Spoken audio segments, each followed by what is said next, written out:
সূরা ইয়াসিনে কাটা কাটা দুইটা অক্ষরের পরে রব্বুল আলামিন কোরআনের কসম কেটেছেন, এজন্য আল্লাহ বলেছেন ইয়াসিন ওয়াল কোরআনিল হাকিম। ইয়াসিন ওয়াল কোরআনিল হাকিম, প্রজ্ঞাময় বিজ্ঞানময় কোরআনের শপথ। ইয়াসিনের অর্থ আমরা ছেড়ে দেব কার উপর? এরপর আল্লাহ বললেন ওয়াল কোরআনিল হাকিম, প্রজ্ঞাময় বিজ্ঞানময় কোরআনের শপথ। ওয়াল কোরআনিল হাকিম, যে ওয়া, এই ওয়াটারে আরবিতে বলে ওয়া আল কাসামিয়া। কি বলে? ওয়া আল কাসামিয়া, কসম কাটার জন্য আল্লাহ এই ওয়া ব্যবহার করেছেন। যত জায়গায় কোরআনে আল্লাহ কসম কেটেছেন, ওই কসমের শব্দটার আগে ওয়া আছে না নাই? এজন্য বিপদে পড়লে সূরা ইয়াসিনের প্রথম 9 আয়াত পড়তে রাজি আছেন? এজন্য আল্লাহ চমৎকার এভাবে এই সূরাটা শুরু করে দিলেন, দুইটা কাটা অক্ষর দিয়ে আল্লাহ বললেন ইয়াসিন ওয়াল কোরআনিল হাকিম ইন্নাকা লামিনাল মুরসালিন আলা সিরাতিম মুস্তাকিম। পড়েন সুবহানাল্লাহ। নাস্তিকরা বলে কোরআনের মধ্যে বিজ্ঞান নাই, কোরআনের মধ্যে সায়েন্স নাই, কোরআনের ভেতরে টেকনোলজি নাই, কিন্তু কোরআন বলে মানুষের প্রয়োজনীয় এমন কিছু নাই যেটা আমার ভিতরে নাই। আল্লাহু আকবার। আল্লাহ বললেন মা ফাররাতনা ফিল কিতাবি মিন শাই, কিতাবের মধ্যে আমি কিছু বাদ রেখে দেই নাই। ইতিহাসের কথা বলেছি, পাতালপুরীর কথা বলেছি, ঊর্ধ্ব জগতের কথা বলেছি, মহাকাশের কথা বলেছি, cosmology, astrology, geology, zoology, botany, human anatomy, embryology, সব কিছুর কথা কোরআনের মধ্যে দিয়েছে কে? কোরআনের ভেতরে মানুষের কথা আছে না নাই? মানুষের কথা আছে সূরাতুল ইনসান, জিনদের কথা আছে সূরাতুল জিন, মাকড়সার কথা আছে সূরাতুল আনকাবুত, মৌমাছির কথা আছে সূরাতুন নাহল। ইন্নাল হামদালিল্লাহি নাহমাদুহু ওয়া নাস্তাঈনুহু ওয়া নাস্তাগফিরুহু ওয়া নু'মিনু বিহি ওয়া নাতাওয়াক্কালু আলাইহি ونعوذ بالله من شرور أنفسنا ومن سيئات أعمالنا من يهده الله فلا مضل له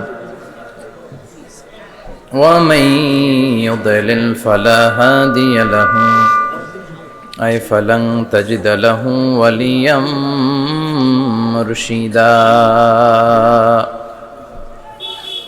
ونشهد أن لا إله إلا الله وحده لا شريك له هو الذي لا ضد له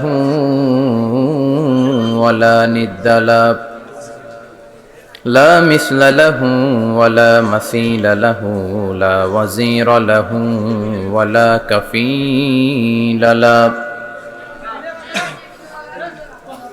لا شبه له ولا شبيه له لا ولد له ولا والد له وهو الواحد الفرد الصمد لم يلد ولم يولد ولم يكن له كفوا أحد ونشهد أن سيدنا ونبينا وحبيبنا وبشيرنا ونذيرنا وطبيبنا وطبيب أرواحنا وحبيبنا وحبيب ربنا محمدا عبد الله ورسوله أرسله بالحق بشيرا ونذيرا وداعيا إلى الله بإذنه وسراجا منيرا أما بعد فقد قال الله تعالى في كلامه المجيد وفي فرقانه الحميد أعوذ بالله من الشيطان الرجيم بسم الله الرحمن الرحيم ياسين والقرآن الحكيم إنك لمن المرسلين على صراط مستقيم إن الله وملائكته يصلون على النبي يا أيها الذين آمنوا صلوا عليه وسلموا تسليما اللهم صل على محمد وعلى آل محمد كما صليت على إبراهيم وعلى آل إبراهيم إنك حميد مجيد اللهم بارك على محمد وعلى آل محمد كما باركت على إبراهيم وعلى آل إبراهيم إنك حميد مجيد আপনারা কেমন আছেন সবাই? আলহামদুলিল্লাহ, আমরা সবাই ভালো আছি। আমিও আলহামদুলিল্লাহ ভালো আছি। আল্লাহ আমাদেরকে সবসময় ভালো রাখুক, সুস্থ রাখুক, ঈমানের সাথে রাখুক, এটাই আমাদের প্রত্যাশা, ঠিক কি না? আমাদের জীবনের সবচেয়ে দামি জিনিস হচ্ছে আমাদের ঈমান। সবচেয়ে দামি জিনিস কি? সাইয়েদনা বেলাল আল হাবাশি উমাইয়া ইবনে খালাফ ওনার উপর অত্যাচারের স্টিম রোলার চালালো, কিন্তু ওনার অন্তর থেকে কালেমার বাণীটা ছিনিয়ে নিতে পারল না। মুসা আলাইহিস সালামের উপর অনেক অত্যাচার চালিয়েছিল ফেরাউন, কিন্তু অন্তর থেকে ঈমানকে ছিনিয়ে নিতে পারে নাই। সাইয়েদনা বেলালকে উত্তপ্ত মরুভূমির মধ্যে শুইয়ে দেয়া হলো, পিঠ জ্বলে যাচ্ছিল, পুড়ে যাচ্ছিল। আপনারা জানেন যে আরব দেশের তপ্ত মরুভূমি এতটাই উত্তপ্ত, ওখানে চাল ফেলে দিলে ওইটা ক্ষয় হয়ে যায়, মুড়ি হয়ে যায়। সেটার মধ্যে শুইয়ে দিয়ে বলা হলো এবার আল্লাহরে ডাক। এতক্ষণ ডাক ছিল লা ইলাহা ইল্লাল্লাহ, কিন্তু তারপরেও এত অত্যাচারের পরেও ঈমান ছিনিয়ে নেওয়া যায় নাই। উনি আল্লাহর সংক্ষিপ্ত নাম নিয়ে জিকির করছিলেন। উনি পড়ছিলেন আহাদ। উনি পড়ছিলেন কি? এই আহাদ সূরাতুল ইখলাসের ভেতরে আছে না নাই? কুল হুয়াল্লাহু আল্লাহুস লাম ইয়ালিদ ওয়া লাম ইয়াকুল লাহু কুফুয়ান আহাদ। তো আহাদ হচ্ছে আল্লাহর নাম। এজন্য আমাদের অন্তর থেকে ঈমান ছিনিয়ে নেওয়া এত সোজা না। চিল্লায় বলেন ঠিক কিনা? মুমিনের কাছে সবচাইতে দামি জিনিস হচ্ছে তার ঈমান। ঈমান যদি চলে যায় সে সব হারালো, তার কিচ্ছু নাই। আর ঈমান যদি তার থাকে, তার সব হারিয়ে গেল, তার কিচ্ছু যায় আসে না। চিল্লায় বলেন ঠিক কিনা? এজন্য আমরা সব সময় কামনা করি যে আল্লাহ তাআলা আমাদেরকে ঈমানের সাথে রাখুক। আমরা পড়ি আমিন।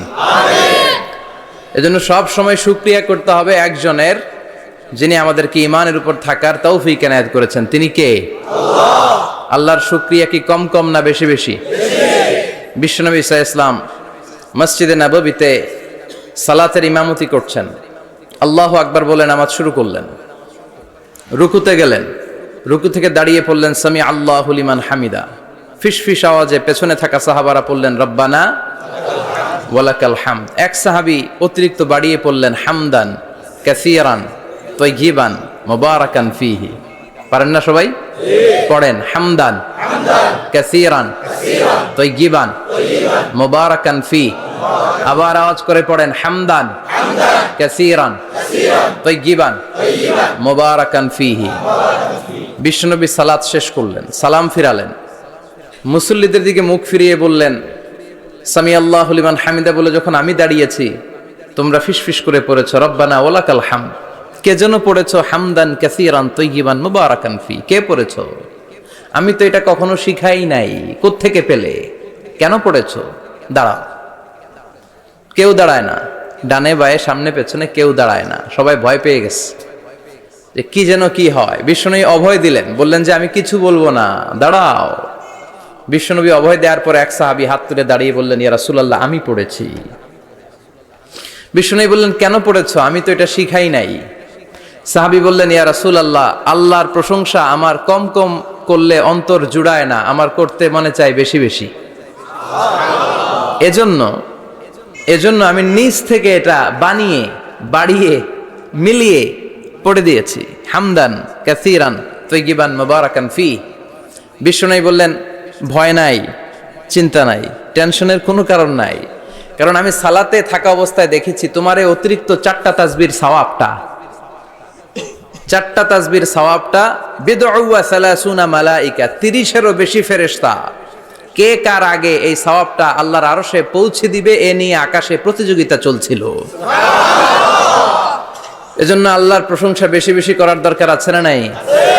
বিশ্বনবী সব সময় আল্লাহর প্রশংসা করতেন আর দোয়া করতেন, আল্লাহ আমি যেন বেশি বেশি আপনার প্রশংসা করতে পারি, আমি যেন আপনার শুকরগুজার বান্দা হতে পারি। আল্লাহুম্মা জাআলনি সাবুরা ওয়া জাআলনি শাকুরা ওয়া জাআলনি ফি আইনি সগীরা ওয়া ফি আয়ুনিন নাসি কাবীরা। এর মানে হচ্ছে, আল্লাহ আপনি আমারে ধৈর্যশীল বানান, আপনি আমাকে শুকরগুজার বানান, আমার চোখে আপনি আমারে ছোট বানান, গোটা বিশ্বের মানুষের চোখে আপনি আমারে বড় বানান। পড়েন আমিন।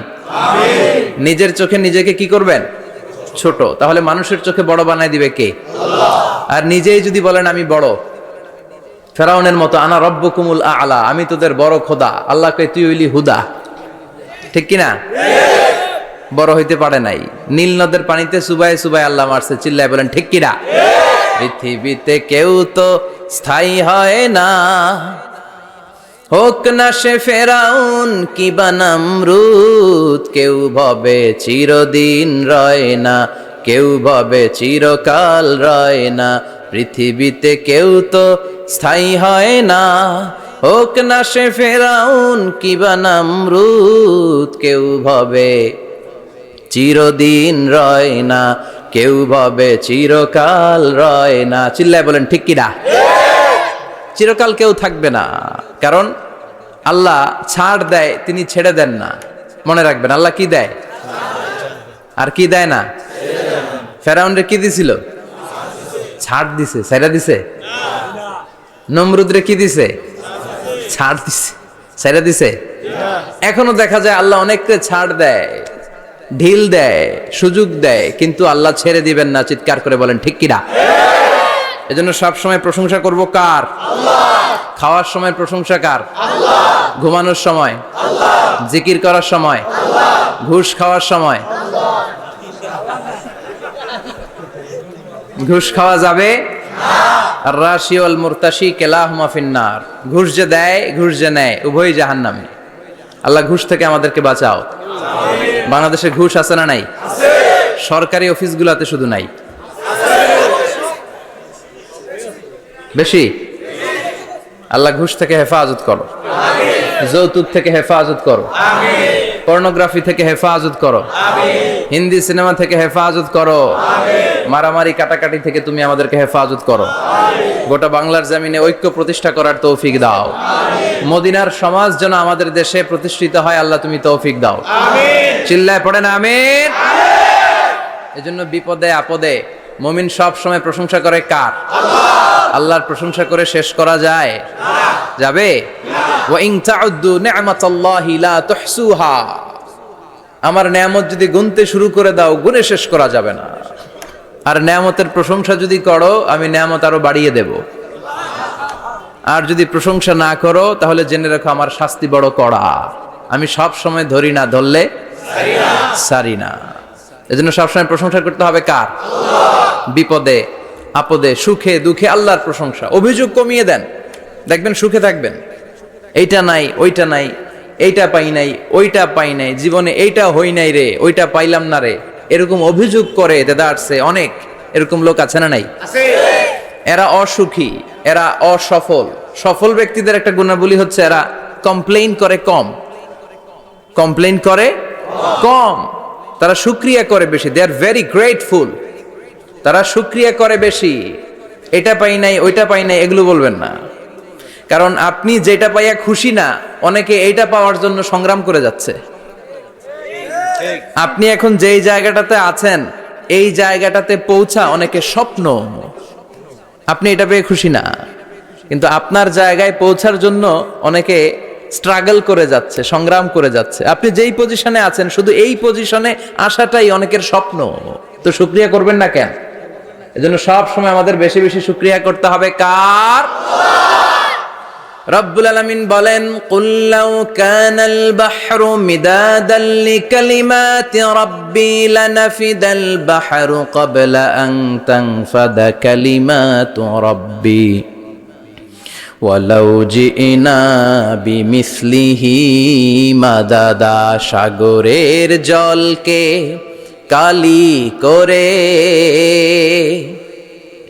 গাছের পাতাকে খাতা করে, তোমার মহিমা লেখা শেষ হবে না, যদিও লিখি প্রভু জীবন ভরে।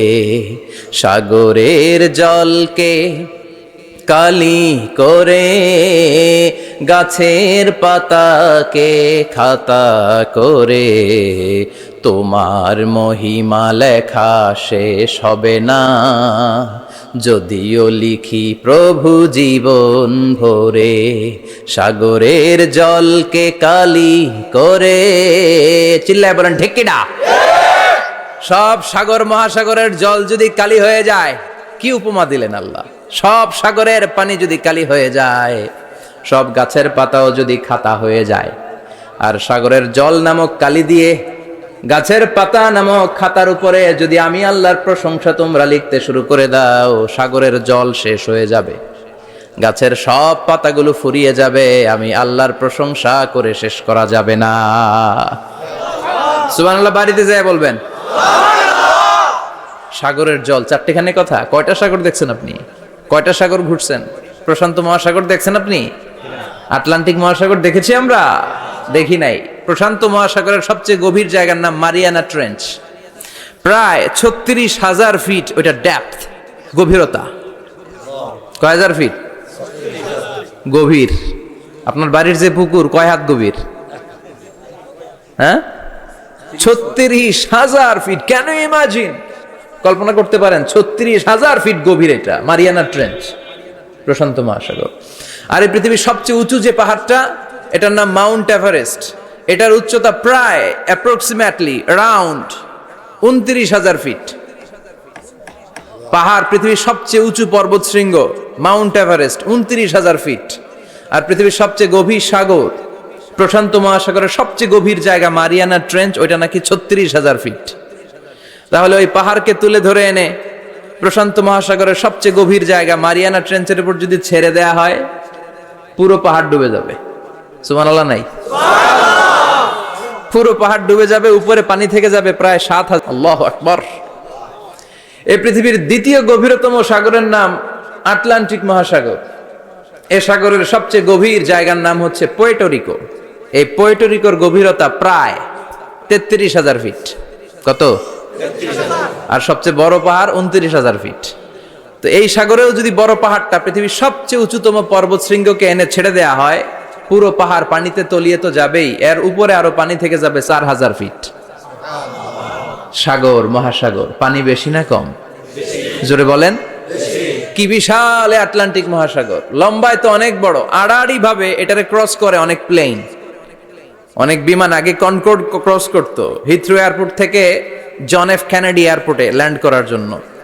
ঘন্টায় 1000 মাইল বেগে ছুটতো এই প্লেনগুলো। তারপরেও আড়াআড়ি ভাবে, লম্বায় না, আড়াআড়ি ভাবে আটলান্টিক মহাসাগরকে ক্রস করতে 3-4 ঘন্টা লেগে যেত। প্লেন যদি ঘন্টায় চলে 1000 মাইল বেগে, আর আটলান্টিক মহাসাগরের পাশ যেটা প্রশস্ত, এটা ক্রস করতে যদি 3 ঘন্টা লাগে, তাহলে পাশে কয় হাজার কিলোমিটার? 3000 কিলোমিটার। সুবহানাল্লাহ কইবেন না? এত বিশাল বিশাল সাগর। সাগর কি, মহাসাগর কি এই দুইটা, যে প্রশান্ত আর আটলান্টিক? না, ভারত মহাসাগর, উত্তর মহাসাগর, দক্ষিণ মহাসাগর, বঙ্গোপসাগর, কৃষ্ণ সাগর, ভূমধ্য সাগর, লোহিত সাগর, চায়না সাগর, শত শত সাগরে ভরপুর মহাবিশ্ব। এই সব সাগরের পানি যদি কালি হয়ে যায়, কি হয়ে যায়? আর পৃথিবীতে যত গাছ আছে সব গাছের পাতা যদি খাতা হয়ে যায়, গাছ কয়টা আছে কুমিল্লায়? হ্যাঁ, অভাব নাই। তো কুমিল্লাতেই যদি অভাব নাই, তাহলে আফ্রিকার জঙ্গলের কি অবস্থা? কি পরিমাণে গাছ, বৃক্ষরাজি আল্লাহ তৈরি করেছেন।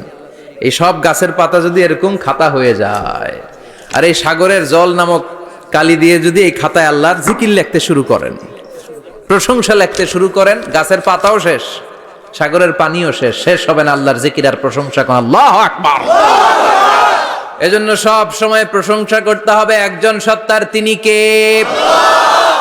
সে আল্লাহ বললেন, হুয়াল আউয়ালু ওয়াল আখিরু ওয়াল যাহিরু ওয়াল বাতিন ওয়া হুয়া বিকুল্লি শাইইন আলিম। আল্লাহ বললেন, আমার প্রশংসা করবি না কেন? আমি সবার প্রথমে, আমি সবার শেষে, আমি প্রকাশ্যে, আমি গোপনে। কার কথা?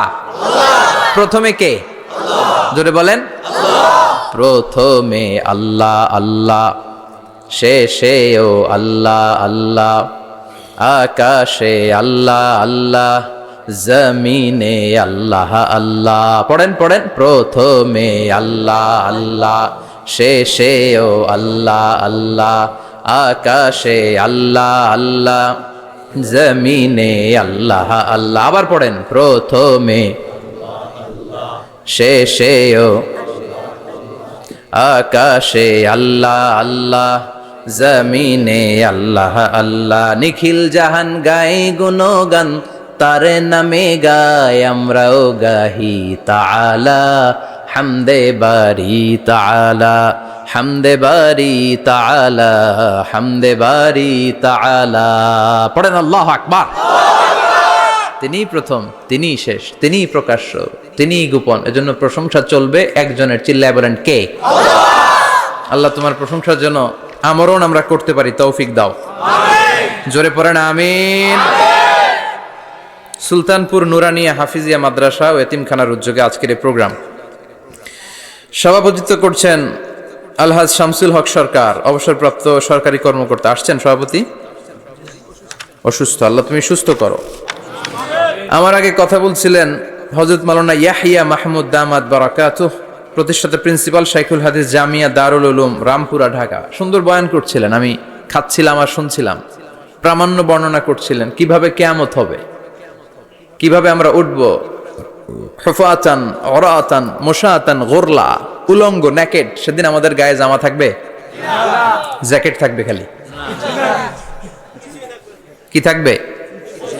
কিছু থাকবে, জামা থাকবে না, পায়ে জুতা থাকবে না, পেটে খাবার থাকবে না, খালি থাকবে চিৎকার। সেদিন থাকবে কি? মনে হয় কথাগুলো প্রতিদিন এগুলো রিমাইন্ডার দিবেন নিজেকে, যে ওই দিনটার মুখোমুখি আমি হতে যাচ্ছি। আমি কি তৈরি করেছি আখিরাতে নাজাতের জন্য। প্রতিদিন ভাবতে হবে যে দাদা চলে গেল, বাবা চলে গেল, আমিও ওই একই পথের যাত্রী। দ্য ডেস্টিনেশন ইজ সেম, গন্তব্য এক, কেউ আগে কেউ পরে। এটাই ওয়াজ, এটাই দামি ওয়াজ। এটা মনে রাখলেই মানুষ আর চুরি করতে পারে না, মিথ্যা বলতে পারে না, ইফটিজিং করতে পারে না, পরকিয়া করতে পারে না, মতের বিরুদ্ধে গেলে তারে রামদা দিয়ে কোপাইতে পারে না। চিল্লা এখন ঠিক কিনা? এটাই হচ্ছে ইসলাম। আখিরাতের স্মরণ, যিকরাদ্দার, চলে যেতে হবে। ছোট্ট আছি, বড় হব। এই যে দাড়ি পাকা মুরব্বীরা যারা আছেন, ওনার মায়ের পেট থেকে তো এরকম সাদা দাড়ি নিয়ে বেরিয়েছিল না? ছোট্ট বাচ্চা হয়ে এসেছিল, ওনারা ওয়া ওয়া করে কেঁদেছে। শৈশব, কৈশোর, যৌবন, প্রৌঢ়ত্ব, বার্ধক্য, বয়সের ভার, চুল আর দাড়ির শুভ্রতা। আগে ছিল সিঙ্গেল, হয়েছে ডবল, এরপরে হয়েছে মেয়ের বাপ, এরপরে শ্বশুর, এরপরে নানা। This is the circle of life. এটাই সার্কেল, রাউন্ড, এভাবে ঘুরে আবার চলে যেতে হবে। এই চিন্তাটা যদি মাথায় থাকে, ওই লোক টেন্ডারবাজি করতে পারে? চাঁদাবাজি, ইফটিজিং, মিথ্যা বলতে পারে? যৌতুক খেতে পারে? এজন্য সব সময় give yourself the reminder of আখিরা। আখিরাতের রিমাইন্ডার নিজেরাই নিজে দেন। অন্যায় হয়ে গেলে, ভুল হয়ে গেলে রিমাইন্ডার দেন যে থাকতে আসি নাই, চলে যাব। কেউ থাকতে পারে নাই, নবীরাও পারে নাই। যেই মালাকুল মাউত রুহু কবজ করে, ওই ফেরেশতা থাকতে পারছে? চলে গেছে। আমাদেরকে চলে যেতে হবে। আল্লাহ বুঝার তৌফিক দাও। তো উনি এগুলো নিয়ে দেখলাম কথা বলছিল, চমৎকার বলছিল। এরকম ভালো আলেমদের দাওয়াত দেওয়া উচিত, যারা কিচ্ছা কাহিনী না বলে কনস্ট্রাকটিভ কথা বলে, কিছু শিখে যাওয়া যায়, কিছু জেনে যাওয়া যায়, পুঁজির বোঝাটা হালকা না ভারী করা যায়, ঠিক কি না? আল্লাহ আমাদেরকে তৌফিক দান করুক, উনি যা বললেন আমরা যেন আমল করতে পারি। আর অনেকে কথা বলেছেন, যারাই বলেছেন নিঃসন্দেহে কোরআন থেকে বলেছেন। আমরা চাই এই কোরআনের কথা ছড়িয়ে পড়ুক শহর, গ্রাম, বন্দর, বিশ্বের আনাচে কানাচে, সব জায়গায়। রাজি আছেন তো? কোরআন দিয়ে দেশ চলুক আমরা চাই না? কোরআন দিয়ে সমাজ চলুক আমরা চাই না? কোরআনের ভেতরে সব সমস্যার সমাধান দিয়েছে কে? আল্লাহ। সমাধান চাও যদি জীবনে মরণে, ফিরে যাও খুঁজে নাও, চোখ রাখো কোরআনে। পড়েন সবাই, সমাধান ফিরে যাও খুঁজে নাও, চোখ রাখো কোরআনে। If you want the solution this দুনিয়া এন্ড আখিরা, go back, have a look to the holy কোরআনে। ঠিক কি না? Go back, sit down and have a look to the Quran. বসো, ঠান্ডা মাথায় দেখো কোরআনে কি বলেছে আল্লাহ। প্রবলেম সলভিং মেথোডোলজি, সব সমস্যার সমাধান এই কোরআনে আছে না নাই? এই কোরআনের মজলিসে আজকে আসতে বসতে পেরে খুশি না বেজার? কম না বেশি? আসুন আমরা আল্লাহর দরবারে শুকরিয়া জানাই আর পড়ি আলহামদুলিল্লাহ। প্রাণটা খুলে পড়েন আলহামদুলিল্লাহ। আল্লাহর একটা ডাক দেন, বলেন ইয়া আল্লাহ। আরো জোরে পড়েন ইয়া আল্লাহ। আল্লাহ তুমি কবুল করো। আমরা সরাসরি এই বইটা থেকে এখন কথা শুনবো। এই দেখেন, পৃথিবীর কোনো বইয়ে এত ময়লা থাকে না যত ময়লা থাকে কোরআনে। কারণ সমাধান দিবে তো, এজন্য ময়লা টয়লা নিয়ে সব সমাধান করে ফেলবে কোরআন। যত জায়গায় তাফসির করতে যাই ধুলাবালি মিশে থাকে। Quran for not your bookshelf, Quran is for yourself. Quran আপনার বুক সেলফের জন্য না, কোরআন আপনার জন্য।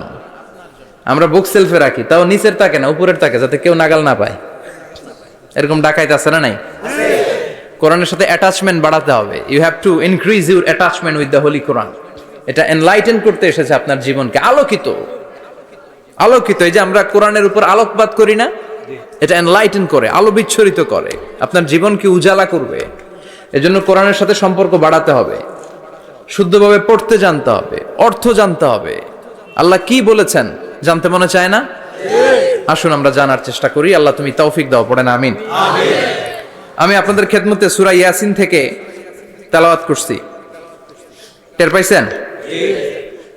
ইয়াসিন মুখস্থ আছে কার কার? আর উঠবে না হাত? মাশাআল্লাহ। অর্ধেক মুখস্থ আছে কার দেখি? আচ্ছা, প্রথম 5 আয়াত মুখস্থ আছে কার? আচ্ছা, এই সূরার নাম আজকে প্রথম শুনছেন কে কে? হাত তোলেন। নাম সবাই শুনছে তাই না? আল্লাহ কবুল করো। আরো জোরে পড়েন আমিন। তো সূরাতুল ইয়াসিন থেকে আজকে আমরা কথা শুনবো ইনশাআল্লাহ। পড়েন ইনশাআল্লাহ, যতটুকু আমাদের সাধ্যে কুলায়। এটা মাক্কি সূরা। সূরা ইয়াসিনটা কি সূরা? মাক্কি সূরা। বিশ্বনবীর জীবনে দুইটা পর্ব, একটা মাক্কি পর্ব, একটা মাদানী পর্ব। একটা হচ্ছে মাক্কি ইনিংস আর একটা মাদানী ইনিংস। ক্রিকেটে ইনিংস থাকে, ফার্স্ট ইনিংস, সেকেন্ড ইনিংস, বুঝতে সুবিধা না? কমন পড়ছে সবার? তো এটা হচ্ছে বিশ্বনবীর মাক্কি ইনিংসের একটা সূরা। মাক্কি ইনিংসের বৈশিষ্ট্য হচ্ছে বিশ্বনবী তাওহীদের দাওয়াত দিয়েছেন, রিসালাতের দাওয়াত দিয়েছেন, আখিরাতের কথা বলেছেন, একটু নরম নরম কথা বলেছেন। কারণ চারদিকে খালি মাইর, চারদিকে কি কোরআনের কথা বললে মাইর আছে না? মার খেতে হয়, বকা শুনতে হয়, ঝুঁকি নিয়ে কথা বলতে হয়। চিল্লা এখন ঠিক কিনা? বিশ্বনবীরে বলা হলো এগুলো ছেড়ে দেন, এগুলো ছেড়ে দেন। সুন্দরী নারী দেব, টাকার পাহাড় দেব, ক্ষমতার চেয়ারে বসিয়ে দেব, সব দিব। এই হচ্ছে আমাদের 3 দফা। নারী দেব, সম্পদ দিব, ক্ষমতা দিব। বিষ্ণু বললেন আমার খালি 1 দফা। আমার কয় দফা? 1 দফা। লা ওয়াদাউ আশ-শামসা ফি ইয়ামিনি, সূর্য যদি ডান হাতেও দাও, ওয়াল কামারা ফি ইয়াসারি, চন্দ্র যদি বাঁ হাতেও দাও, এই কালেমার দাওয়াত থেকে 1 হাতও আমারে পিছনে নেওয়া যাবে না। চিল্লা এখন ঠিক কি না? মুমিন কখনো ভয় পায় না, মুমিন কখনো পিছু হটে না, মুমিন স্ট্র্যাটেজি চেঞ্জ করে, মুমিন কৌশলী হয়। এই রাস্তা দিয়ে যাওয়া যায় না, বৈশা বৈশা কেঁদে লাভ নাই, রাস্তা আরেকটা খুঁজতে হবে, আরেকটা রাস্তা বানায় নিতে হবে। এটাই হচ্ছে মুমিনের বৈশিষ্ট্য। আল্লাহ তুমি বুঝার তৌফিক দাও। তো বিশ্বনবীর মাক্কি ইনিংসের খেলার সিস্টেম ছিল ঠ্যাক দিয়ে খেলতেন। ক্রিকেটে কি বলে যে উইকেট বাঁচায় খেলতে হবে, তোমার উইকেট যাতে পড়ে না যায়, তো ঠেকায় ঠেকায় খেলে। তো বিশ্বনবী ঠেকায় ঠেকায় খেলছেন, আর 4 ছক্কা মারছে সব মাদানি ইনিংসে। সুবহানাল্লাহ নাই? মাদানি ইনিংসে বিশ্বনবী গর্জে উঠলেন, জ্বলে উঠলেন আপন শক্তিতে। রবি না? তো বিশ্বনবী মাদানি ইনিংসে যেটা করেছেন সেটা হচ্ছে সমাজ সংস্কার করেছেন। He was a very good reformer of the society. As a father, as a husband, as a reformer of the society, as a lawgiver, as a lawmaker, as a commander, and as a messenger, Muhammad is the Superman of the world.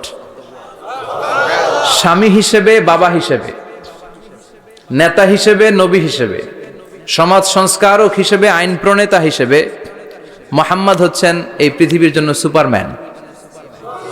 তার কোনো তুলনা হয় না, বিশ্বনবীর কোনো তুলনা হয় না। Beyondless, boundless, bottomless. তারা নিয়ে কথা বলতে গেলে সময় ফুরায় যাবে, মাইকের ব্যাটারি শেষ হয়ে যাবে, মাগার কথা শেষ হবে না। এজন্য ওনার জীবনের ক্ষেত্রে বলা হয় বিয়ন্ডলেস, বাউন্ডলেস, বটমলেস। অসাধারণ ব্যক্তিত্ব, সুপার ক্যালিফ্রাজিলিস্টিক এক্সপিয়ালিডোসাস, অসাধারণ, যার কোনো তুলনা হয় না, এক্সেলেন্ট, আনপ্যারালাল। মাদানী জীবনে উনি সশস্ত্র সংগ্রাম করলেন, সংস্কার করলেন সমাজটাকে, সেনাবাহিনী বানালেন। তখন আর নরম নরম ভাবে খেলে নাই, গরম ভাবে খেলেছে। এটা হচ্ছে ইমানের দাবি। মুমিনরা কৌশলী হয়, যখন যে পরিস্থিতি, ওই পরিস্থিতির সাথে তাদের স্ট্র্যাটেজি তারা পাল্টায়। তো বিশ্বনবীর মাদানী ইনিংসে এই সূরা নাজিল হয়নি, হয়েছে মাক্কি ইনিংসে, মাক্কি সূরা। এই সূরার অনেক ফজিলত, ছোটবেলা থেকেই সূরা ইয়াসিনের অনেক ফজিলতের কথা আমরা শুনেছি না? বিশ্বনবী বলেছেন ইন্না লিকুল্লি শাইইন কলবান ওয়া কলবুল কোরআনি সূরাতু ইয়াসিন। সব জিনিসের একটা কলব আছে, হৃদয় আছে, অন্তর আছে, আর কোরআনের কলবের নাম হচ্ছে সূরা ইয়াসিন। বিশ্বনবী বললেন ইন্না লিকুল্লি শাইইন কলবান, সব জিনিসের একটা কলব আছে। ওয়া ইন্না কলবাল কোরআনি সূরাতু ইয়াসিন, আর কোরআনের কলবের নাম হলো সূরাতু ইয়াসিন। মান ক্বারাআ সূরাতা ইয়াসিন মাররা ওয়াহিদা, একবার সূরাতু ইয়াসিন তেলাওয়াত করলে 10 পারা কোরআন খতমের সওয়াব হয়ে যায়। বিশ্বনবী বলতেন ইন্না ফিল জাসাদি মুদগা, দেহে একটা গোশতের টুকরা আছে, ইযা সালুহাত সালুহাল জাসাদু কুল্লু, এই দেহের গোশতের টুকরা যদি ভালো হয়ে যায় পুরো দেহটারে ভালো করে দেয় কে? আল্লাহ। এই দেহের গোশতের টুকরাটা যদি পচে যায় পুরো দেহটারে নষ্ট করে দেয় কে? আল্লাহ। বিশ্বনবী বললেন আলা ওয়াহিয়াল কলব, ওই টুকরাটার নাম হলো কলব। টুকরাটার নাম কি? কলব। এজন্য কলবের মধ্যে আল্লাহর জিকির বসাইতে হবে। কি বসাবেন? জিকির। নাকি আয়না বসাবেন? আয়না বসায় না? আয়না বসাইয়া দে মোর দয়াল বাবা, কেবলা কাবা, সব মুখস্থ। আয়না বসাইয়া দে মোর, নবীর কলবে আয়না বসায় নাই নবী। সেদিন আবু বকর, ওমর ফারুক, কেউ আয়না বসাইছে? আবু হানিফা, শাফিঈ, এরা কলবের মধ্যে আয়না বসাইছে? বসাইছে জিকির। চিল্লায় বলেন বসাইছে কি? এজন্য আল্লাহ বললেন আলা বিযিক্রিল্লাহি তাতমাইন্নুল কুলুব। দুনিয়ার কোন জিনিস দিয়ে কলব ঠান্ডা হয় না, দুনিয়ার কোন জিনিস দিয়ে কলব পরিচ্ছন্ন হয় না। কলব শুধু পরিচ্ছন্ন হয় একটা জিনিস দিয়ে, লা ইলাহা ইল্লাল্লাহ, লা ইলাহা ইল্লাল্লাহ, লা ইলাহা ইল্লাল্লাহু মুহাম্মাদুর রাসূলুল্লাহ সাল্লাল্লাহু আলাইহি ওয়াসাল্লাম। তাহলে কোরআনের একটা কলব আছে, আমাদের দেহে যেমনি কলব আছে, প্রতিটা প্রাণীর যেমনি কলব আছে, অন্তর আছে, কোরআনেরও কলব আছে না নাই? আছে। কোরআনের কলবের নাম ইয়াসিন। চিল্লায় বলেন কোরআনের কলবের নাম ইয়াসিন। আবার বিশ্বনবী বলতেন ইকরাউ আলা মাউতাকুম সূরাত ইয়াসিন, তোমাদের মুমূর্ষু ব্যক্তিদের সামনে বসে তেলাওয়াত করো। রূহ চলে যাবে, মৃত্যুর একেবারে দ্বার প্রান্তে দাঁড়িয়ে এই মুহূর্তে তার পাশে বসে পড়তে আরম্ভ করেন ইয়াসিন ওয়াল কুরআনিল হাকীম ইন্নাকা লামিনাল মুরসালিনা আলা সিরাতিম মুস্তাকিম। ওই ব্যক্তির ঈমানের মৃত্যু দান করে দিবে কে? আল্লাহ। মৃত্যুর কষ্ট হালকা করে দিবে কে? আল্লাহ। আবার বিশ্বনবী বলতেন, রাত্রিবেলা যে ব্যক্তি একবার সূরাত ইয়াসিন তেলাওয়াত করে ঘুমাতে যায়, সকালবেলা নিষ্পাপ অবস্থায় তারে ঘুম থেকে জাগাবে কে? আল্লাহ। তাহলে এই সূরার মর্যাদা কম কম না বেশি বেশি? কলবুল কোরআন, এটা কোরআনের কলব, একবার পড়লে 10 পড়ার সওয়াব। আবার মুমূর্ষ ব্যক্তির সামনে বসে সূরা ইয়াসিন তেলাওয়াত করতে বলা হয়েছে, তাহলে মৃত্যুর কষ্টরে হালকা করে দেয় কে? আল্লাহ। আবার রাত্রিবেলা সূরা ইয়াসিন তেলাওয়াত করলে সকালবেলায় নিষ্পাপ বানায় দেয় কে? আল্লাহ। মনে থাকবে? কোরআনের কলবের নাম কি? ভুলে যাবেন না তো? বেশি বেশি তেলাওয়াত করতে রাজি আছেন? সকাল সন্ধ্যা তেলাওয়াত করবেন তো? সূরা ইয়াসিন ছাড়াও এই সূরার অনেকগুলো নাম তাফসীর গ্রন্থে পাওয়া যায়। এই সূরার একটা নাম হচ্ছে সূরাতুল কাদিয়া। সূরাতুল কাদিয়া, তাকদি হাজাতা কারিইহা। যে এই সূরা তেলাওয়াত করে ওই তেলাওয়াতকারীর যে হাজত আছে, প্রয়োজন আছে, এই সূরার বরকতে আল্লাহ তার প্রয়োজন পূরণ করে দেয়। আমাদের জীবনে প্রয়োজন আছে না নাই? কার কাছে চাইবো? বিপদে পড়লে কারে বলবো? আমরা বিপদে পড়লে প্রথমে শেয়ার দেই ফেসবুকে। কোথায় শেয়ার? আগে শেয়ার দিব কার কাছে? মনে থাকবে? বিপদে পড়লে ফেসবুকে শেয়ার দিব না, বন্ধুরে শেয়ার করব না, বউয়ের কাছেও পরে শেয়ার করব, আগে শেয়ার করব কার কাছে? মনে থাকবে? এজন্য বিশ্বনবী বলতেন এই সূরার নাম সূরাতুল কাদিয়া, মানুষের হাজত পূরণ করে দেয়। এই সূরা তেলাওয়াত করে যদি আপনি আল্লাহর কাছে কোনো বিপদ থেকে পানা চান অথবা কোনো প্রয়োজন নিয়ে দোয়া করেন, সূরার বরকতে প্রয়োজনটা পূর্ণ করে দেয় কে? আল্লাহ। কেউ যেটা পারে না পারে কে? আল্লাহ। কেউ যেটা দেয় না দেয় কে? আল্লাহ। কেউ যেটা শোনে না শোনে কে? আল্লাহ। তাহলে পেলাম সূরাতুল কাদিয়া। আরেকটা নাম আছে সূরার, সেটা হচ্ছে সূরাতুল আযীমা, সুমহান সূরা। কি সূরা? সুমহান, আযীমা। এই আযীম আর আযীমা এই শব্দ দুইটা অনেক দামি, আল্লাহ যে কোনো জায়গায় ব্যবহার করেন নাই। বিশ্বনবীর চরিত্রের উপমা দিতে যে আল্লাহ আযীম শব্দ বলেছেন, তাই না? রব্বুল আলামিন বলেন ওয়া ইন্নাকা লাআলা খুলুকিন আযীম। ও নবী, সাধারণ কোন চরিত্র আপনারে আমি দেই নাই, আপনারে আমি দিয়েছি আযীম একটা চরিত্র। খুলুকুন আযীম, and verily indeed you are on a very good standard of character. অসাধারণ চরিত্র দিয়েছে। বিশ্বনবীর চরিত্র বুঝাতে যে আল্লাহ কি শব্দ ব্যবহার করেছেন? কথা বলে না, তাফসীর শিখে যেতে হবে। কোন শব্দ ব্যবহার করেছেন? আযীম।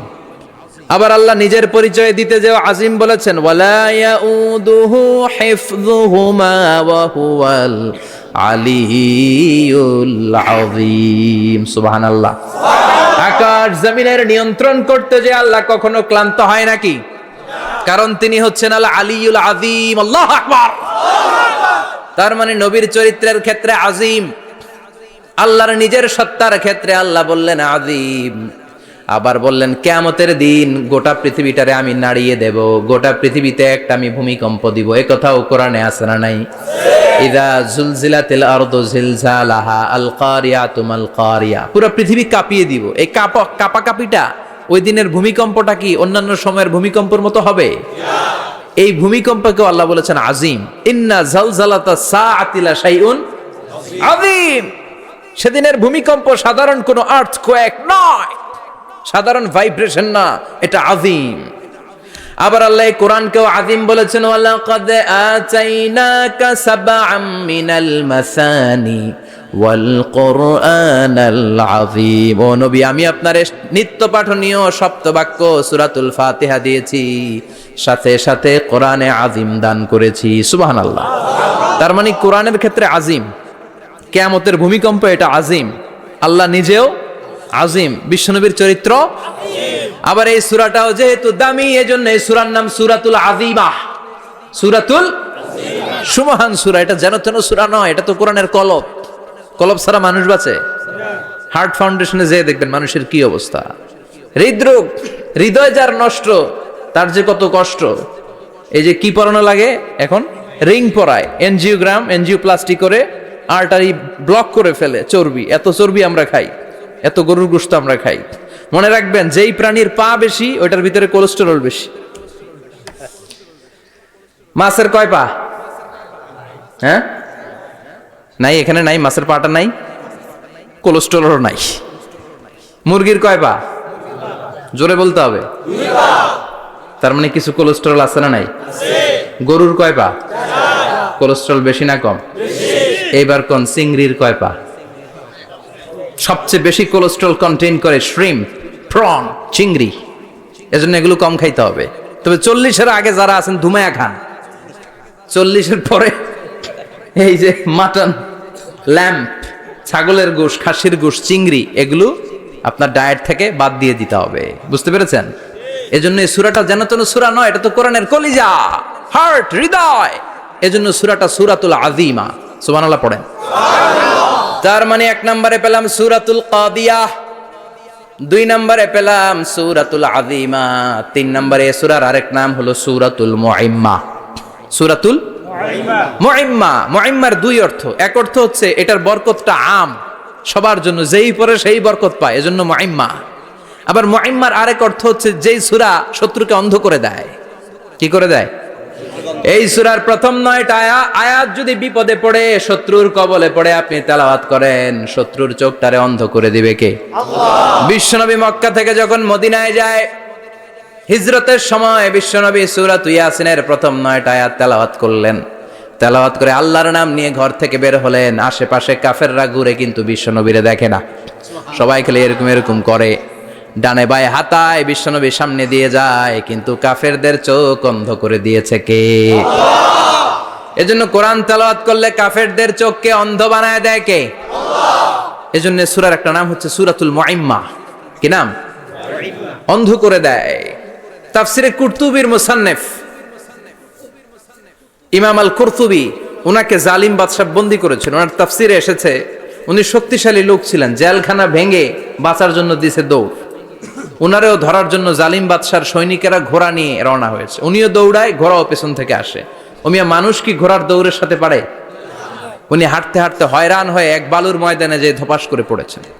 ওরাও ঘোড়া দিয়ে এসে নেমেছে, কিন্তু আজীব তামাশা, উনি বালুতে ধপাস করে পড়েই সূরাতুল ইয়াসিনের প্রথম 9 আয়াত তেলাওয়াত করতে শুরু করেছেন। ওরা নিচে নেমে ডানে বায়ে সামনে পিছনে খালি খুঁজে, কিন্তু দেখে না, সামনেই কিন্তু বসা। ওদের চোখটার অন্ধ করে দিছে কে? আল্লাহ। বিশ্বাস হয়? ঈমান হয়? এজন্য বিপদে পড়লে সূরাতুল ইয়াসিনের প্রথম 9 আয়াত পড়তে রাজি আছেন? আল্লাহ তুমি তৌফিক দাও। আমিন। আর জোরে পড়েন আমিন। আমিন। এজন্য আল্লাহ চমৎকার ভাবে এই সূরাটা শুরু করে দিলেন। 2টা কাটা অক্ষর দিয়ে আল্লাহ বললেন ইয়াসিন ওয়াল কুরআনিল হাকীম ইন্নাকা লামিনাল মুরসালিন আলা সিরাতিম মুস্তাকিম। পড়েন সুবহানাল্লাহ। সুবহানাল্লাহ। ইয়াসিন। সূরাটা শুরু করলেন কি দিয়ে? ইয়াসিন। এটা কি কোনো বাক্য? এটা কি কোনো শব্দ? এটা কি অক্ষর? 2টা প্রথম অক্ষরের নাম, দ্বিতীয়টা আওয়াজ করে বলেন, প্রথম অক্ষরটার নাম ইয়া, দ্বিতীয়টা সিন। খুব চমৎকার না? বাক্য দিয়ে এই সূরাটা শুরু করে নাই। যেমন ইযা জুলজিলাতিল আরদু জিলজালাহা, এই সূরার প্রথম আয়াত, এটা একটা বাক্য না? জি। আচ্ছা। ওয়াদ-দুহা ওয়াল-লাইলি ইযা সাজা, বাক্য না? জি। কিন্তু ইয়াসিন, এটা কি কোনো বাক্য? না। এটা কি কোনো শব্দ? না, এটা কাটা 2টা অক্ষর। সুবহানাল্লাহ পড়েন। সুবহানাল্লাহ। আল্লাহ 114টা সূরার প্রায় 29টা সূরা এরকম কাটা কাটা অক্ষর দিয়ে শুরু করেছেন। সুবহানাল্লাহ নাই? সুবহানাল্লাহ। এই 29টা সূরা কখনো আল্লাহ একটা অক্ষর দিয়ে শুরু করেছেন, কখনো 2টা অক্ষর দিয়ে, কখনো 3টা দিয়ে, কখনো 4টা দিয়ে, কখনো 5টা দিয়ে। একটা অক্ষর দিয়ে আল্লাহ কোরআনের সূরা শুরু করেছেন। এরকম একটা সূরা বলেন। নুন ওয়াল কলামি ওয়া মা ইয়াসতুরুন। নুন, নুন দিয়ে সূরা শুরু হয়ে গেছে। তারপরে কফ, এক অক্ষর দিয়ে সূরা শুরু হয়ে গেছে। সুবহানাল্লাহ পড়েন। সুবহানাল্লাহ। এবার বলেন 2 অক্ষর দিয়ে সূরা শুরু হয়েছে এরকম সূরা বলেন। আমিন। এত দূরে যান কেন? এটা আছে না নাই? আছে। ইয়াসিন। সুবহানাল্লাহ পড়েন। ইয়াসিন 2 অক্ষর দিয়ে। তারপরে হামিম। এবার 3 অক্ষর দিয়ে আল্লাহ সূরা শুরু করছেন এরকম। আলিফ লাম ত সিন মিম। আল্লাহু আকবার। আবার 4টা অক্ষর দিয়ে সূরা শুরু হয়েছে, এরকম আছে না নাই? হাফেজ সাহেব কোন? আলিফ লাম মিম র, আলিফ লাম মিম সদ, আছে না নাই? আবার 5টা কাটা অক্ষর দিয়ে সূরা শুরু হয়েছে, এরকম সূরাও আছে না নাই? সূরা মারিয়ামের শুরুতে কি আছে? কাফ হা ইয়া আইন সদ। সুবহানাল্লাহ পড়েন। এরকম প্রায় 29টা সূরা আল্লাহ কাটা কাটা অক্ষর দিয়ে শুরু করেছেন, কোনো বাক্য দিয়ে নয়, কোনো শব্দ দিয়ে নয়। কি দিয়ে? হারফ দিয়ে। হারফ, এই হারফগুলোরে বলে হুরুফ আত-তাহাজ্জি বা হুরুফ আল মুকাত্তাআত, কাটা কাটা অক্ষর। মনে রাখবেন কোরআনের আয়াতগুলো 2 ভাগে বিভক্ত, একটা মুহকাম, একটা মুতাশাবিহ। মুহকাম মানে যেগুলোর অর্থ আমরা জানি, যেগুলোর ব্যাখ্যা আমরা জানি, যেটার ইন্টারপ্রিটেশন এক্সপ্লেনেশন আমাদের জানা আছে। আর মুতাশাবিহ আমরা অর্থ জানি না, আমরা ব্যাখ্যা জানি না, এটা দিয়ে আসলে কি বুঝাইছে আমরা কেউ জানে না। জানে একজন, চিল্লায় বলেন তিনি কে? আল্লাহ বলেন ওয়া ইন কুনতুম ফি রাইবিম মিম্মা নাযালনা আলা আবদিনা ফাআতু বিসূরাতিন মিন মিসলিহি ওয়াদউ শুহাদাআকুম মিন দুনিল্লাহি ইন কুনতুম সাদিকিন।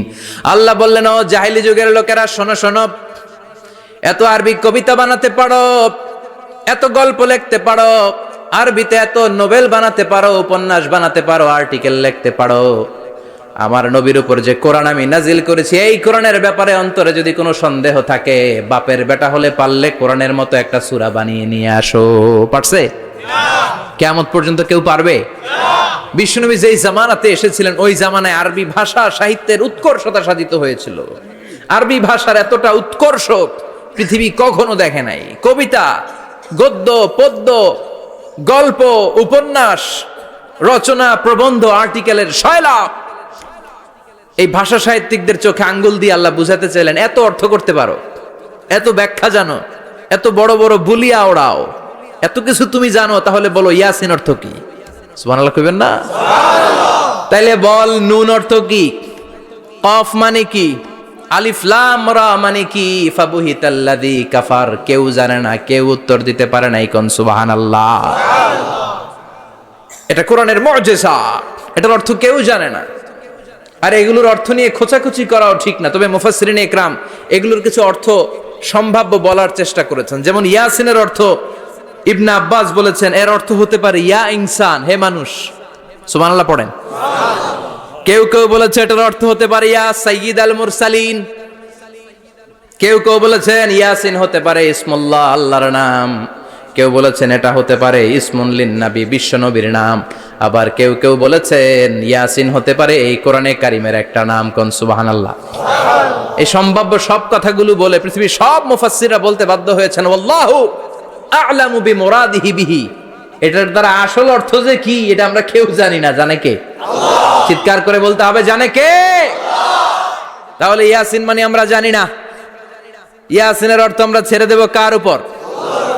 এরপর আল্লাহ বললেন ওয়াল কোরআনিল হাকিম, প্রজ্ঞাময় বিজ্ঞানময় কোরআনের শপথ। ওয়াল কোরআনিল হাকিম, বিজ্ঞানময় প্রজ্ঞাময় কোরআনের শপথ বা কসম। ওয়াল কোরআনিল হাকিমে যে ওয়া, এই ওয়াটারে আরবিতে বলে ওয়া আল কাসামিয়া। কি বলে? ওয়া আল কাসামিয়া। কসম কাটার জন্য আল্লাহ এই ওয়া ব্যবহার করেছেন। যত জায়গায় কোরআনে আল্লাহ কসম কেটেছেন ওই কসমের শব্দটার আগে ওয়া আছে না নাই? ও মিয়া, কোরআনে আল্লাহ সময়ের শপথ করেছেন, কসম কেটেছেন, যুগের কসম কেটেছেন। যুগের সময়ের আরবি হলো আল আসর। এই আসরের আগে ওয়া আছে না নাই? কি বলছে আল্লাহ? ওয়াল আসর, ওয়াল। আবার 3 ফলের কসম আল্লাহ কোরআনে কেটেছেন। কি বলেছেন? ওয়াত-তিন মানে তিনের কসম।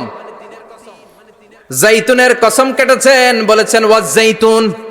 তুর পাহাড়ের কসম কেটেছেন, বলেছেন ওয়া তুরে সিনিন। যত জায়গায় কসম তত জায়গায় ওয়াও আছে না নাই? পাহাড়ের নামে কসম কেটেছেন, আল্লাহ বলেছেন ওয়া তুর। সূর্যের নামে কসম কেটেছেন, আল্লাহ বলেছেন ওয়াশ শামসি ওয়া দুহাহা। সুবহানাল্লাহ কইবেন না? সুবহানাল্লাহ। ফজরের নামে কসম কেটেছেন, কি বলেছেন? ওয়াল ফাজর। জিলহজ মাসের প্রথম 10 রাতের কসম কেটেছেন, কি বলেছেন? ওয়া লায়ালিন আশর। জোর আর বেজরের কসম কেটেছেন, আল্লাহ বলেছেন ওয়াশ শাফঈ ওয়াল ওয়াতর। সূরা ইয়াসিনে কাটা কাটা দুইটা অক্ষরের পরে রব্বুল আলামিন কোরআনের কসম কেটেছেন, এজন্য আল্লাহ বলেছেন ইয়াসিন ওয়াল কোরআনিল হাকিম। ইয়াসিন ওয়াল কোরআনিল হাকিম, প্রজ্ঞাময় বিজ্ঞানময় কোরআনের শপথ। কোরআনের মধ্যে বিজ্ঞান আছে না নাই? বেশি না কম? বিশ্বাস হয় না নাস্তিকদের কথা বিশ্বাস হয়? নাস্তিকরা বলে কোরআনের মধ্যে বিজ্ঞান নাই, কোরআনের মধ্যে সায়েন্স নাই, কোরআনের ভেতরে টেকনোলজি নাই। কিন্তু কোরআন বলে এমন কিছু নাই, মানুষের প্রয়োজনীয় এমন কিছু নাই যেটা আমার ভিতরে নাই। আল্লাহু আকবার। আল্লাহ বললেন মা ফররাতনা ফিল কিতাবি মিন শাই, কিতাবের মধ্যে আমি কিছু বাদ রেখে দেই নাই। ইতিহাসের কথা বলেছি, পাতালপুরীর কথা বলেছি, ঊর্ধ্ব জগতের কথা বলেছি, মহাকাশের কথা বলেছি, cosmology, astrology, geology, zoology, botany, human anatomy, embryology, সব কিছুর কথা কোরআনের মধ্যে দিয়েছে কে? আল্লাহ। কোরআনের ভেতরে মানুষের কথা আছে না নাই? আছে। কোরআনের মধ্যে গাভীর কথা আছে না নাই? আছে। গাভীর কথাও আছে? কই আছে? হ্যাঁ, সূরাতুল গাভীর সূরা। সুবহানাল্লাহ কইবেন না? সুবহানাল্লাহ। মানুষের কথা আছে সূরাতুল ইনসান, জিনদের কথা আছে সূরাতুল জিন, মাকড়সার কথা আছে সূরাতুল আনকাবুত, মৌমাছির কথা আছে সূরাতুন নাহাল। দুধের কথা বলেছেন, প্রাণীর কথা বলেছেন, খাদ্যের কথা বলেছেন, মানুষের দেহ বৈশিষ্ট্যের কথাও বলেছেন। চিৎকার করে পড়েন আল্লাহু আকবার। আল্লাহ বললেন ওয়া আওহা রাব্বুকা ইলান নাহলি আনিত্তাখিযি মিনাল জিবালি বুয়ুতাও ওয়া মিনাশ শাজারি ওয়া মিম্মা ইয়ারিশুন। সুবহানাল্লাহ পড়েন। ওয়া আওহা রাব্বুকা ইলান নাহল, আল্লাহ মৌমাছির কাছে সিক্রেট মেসেজ পাঠিয়েছেন। সুবহানাল্লাহ পড়েন। ওহীকে আরবিতে বলে সিক্রেট মেসেজ। সায়েন্টিফিক আলোচনা শুরু হইতেছে, মনোযোগ আছে না গেছে? জিমানি ধরছে? হ্যাঁ, মনোযোগ আছে না গেছে? তাকবীর দেওয়া যাবে? জোরে না আস্তে? শুরুতে বিবাহিতরা দেন, এরপরে অবিবাহিতরা দেন, এরপরে সবাই মিলে দেন। বিবাহিত কারা কারা দেখি?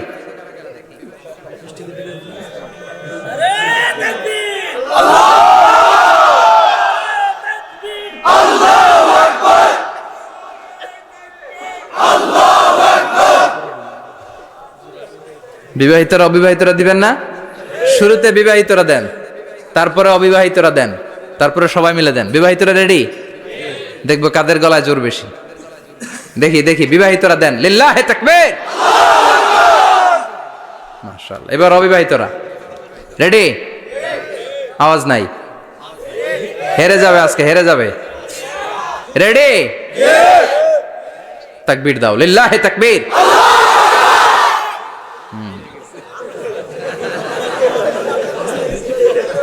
ইয়াংদের পারফরমেন্সই আলাদা, আওয়াজ বেশি।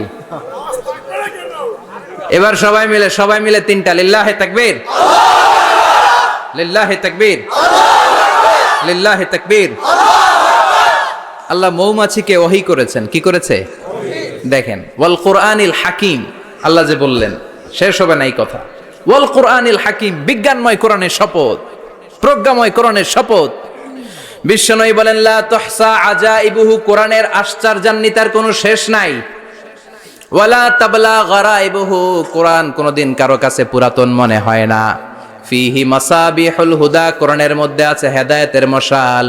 ওয়া মানারুল হিকমা, কোরআন হলো বিজ্ঞানের সুউচ্চ মিনার। লা তুহসা আজাইবুহু, কোরআনের আশ্চর্যান্বিতার শেষ নাই।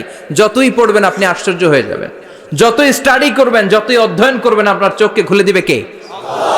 ওয়ালা তাবলা গারাইবুহু, কোরআন কখনো পুরাতন হয় না। পুরান হয় নাকি? যার বয়স 50 বছর ধরে নামাজি মানুষ, প্রতি নামাজের প্রত্যেক রাকাতে কোন সূরা পড়া লাগে? তো 50 বছর যদি কেউ নামাজি হয়, তাহলে কত লক্ষবার উনি সূরা ফাতিহা পড়ছে উনি নিজে জানে? তারপরেও কোনোদিন কি মনে হয়েছে সূরা ফাতিহাটা একটু পুরান পুরান লাগে? আজকে কুল হুয়াল্লাহ দিয়ে শুরু করুন। কথা বলেন, পুরান লাগছে কোনোদিন? এত পড়ছে এটা, আজকে আর এটা না, আজকে আর একটা, এরকম মনে হয়? ওয়ালা তাবলা গারাইবুহু, পুরান লাগে না। প্রতিদিন নতুন, প্রতিনিয়তই নতুন, অলওয়েজ নিউ, সব সময় নতুন। এজন্য বিশ্বনবী বললেন লা তুহসা আজাইবুহু, কোরআনের আশ্চর্যান্বিতার শেষ নাই। ওয়ালা তাবলা গারাইবুহু, কোরআন কখনো পুরাতন হয় না। ফিহি মাসাবিহুল হুদা, কোরআনের মধ্যে আছে হেদায়েতের মশাল। ওয়া মানারুল হিকমা, কোরআন হলো বিজ্ঞানের সুউচ্চ মিনার। সুবহানাল্লাহ। আল্লাহ বললেন ওয়া আওহা রাব্বুকা ইলান নাহাল, আমি মৌমাছির কাছে মেসেজ দিলাম, সিক্রেট মেসেজ। আনিত্তাখিযি মিনাল জিবালি বুয়ুতা, তোমরা পাহাড়ের মধ্যে তোমাদের বাড়ি বানাও, মৌচাক বানাও। অমিনা সাজার, গাছের মগ ডালে, বড় বড় ডালে তোমরা বাসা বানাও।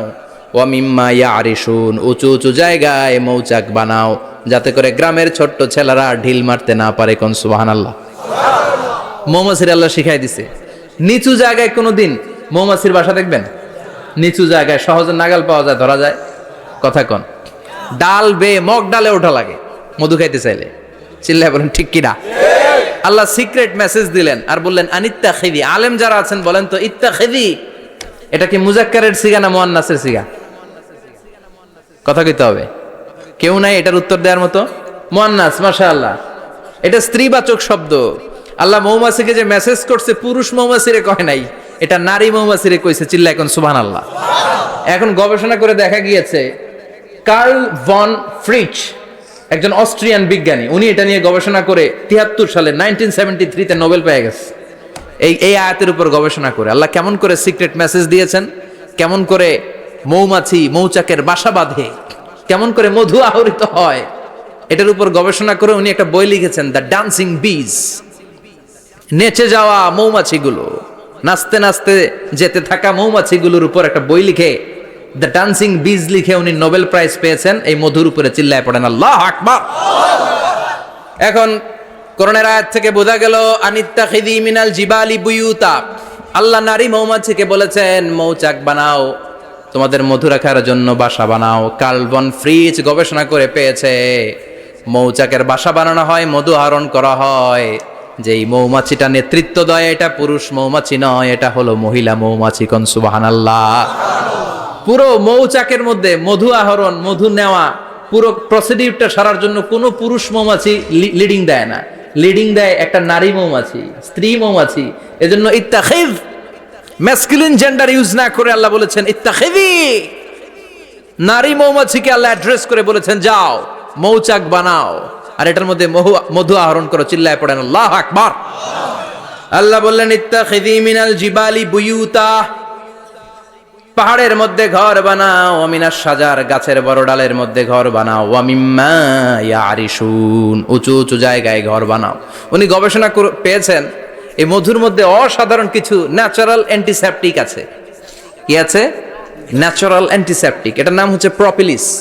প্রপিলিস নামে একটা লিকুইড পাওয়া যায় মৌচাকের মধ্যে। এটা কাটা জায়গায় লাগা দিলে স্যাভলন, ডেটল কিছু লাগানো লাগবে না।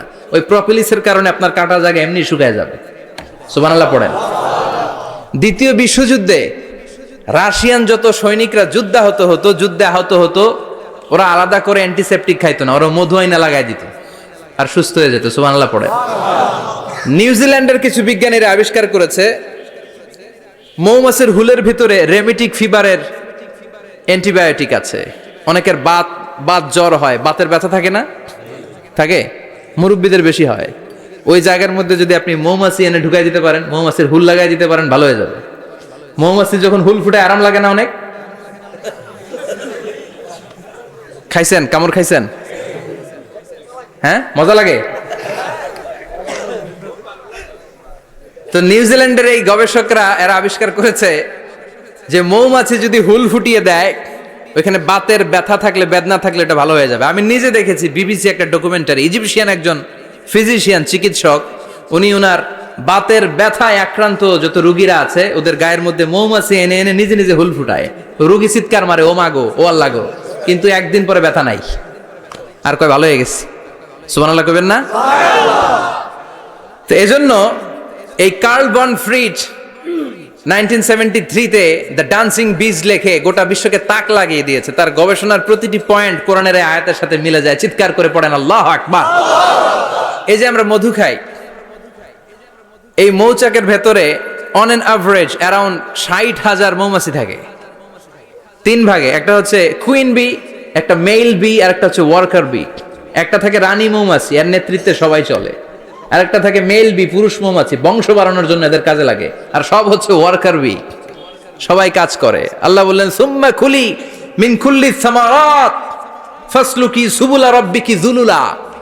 আল্লাহ সিক্রেট মেসেজ দিয়ে বললেন, গাছের উপরে বাসাবাদ,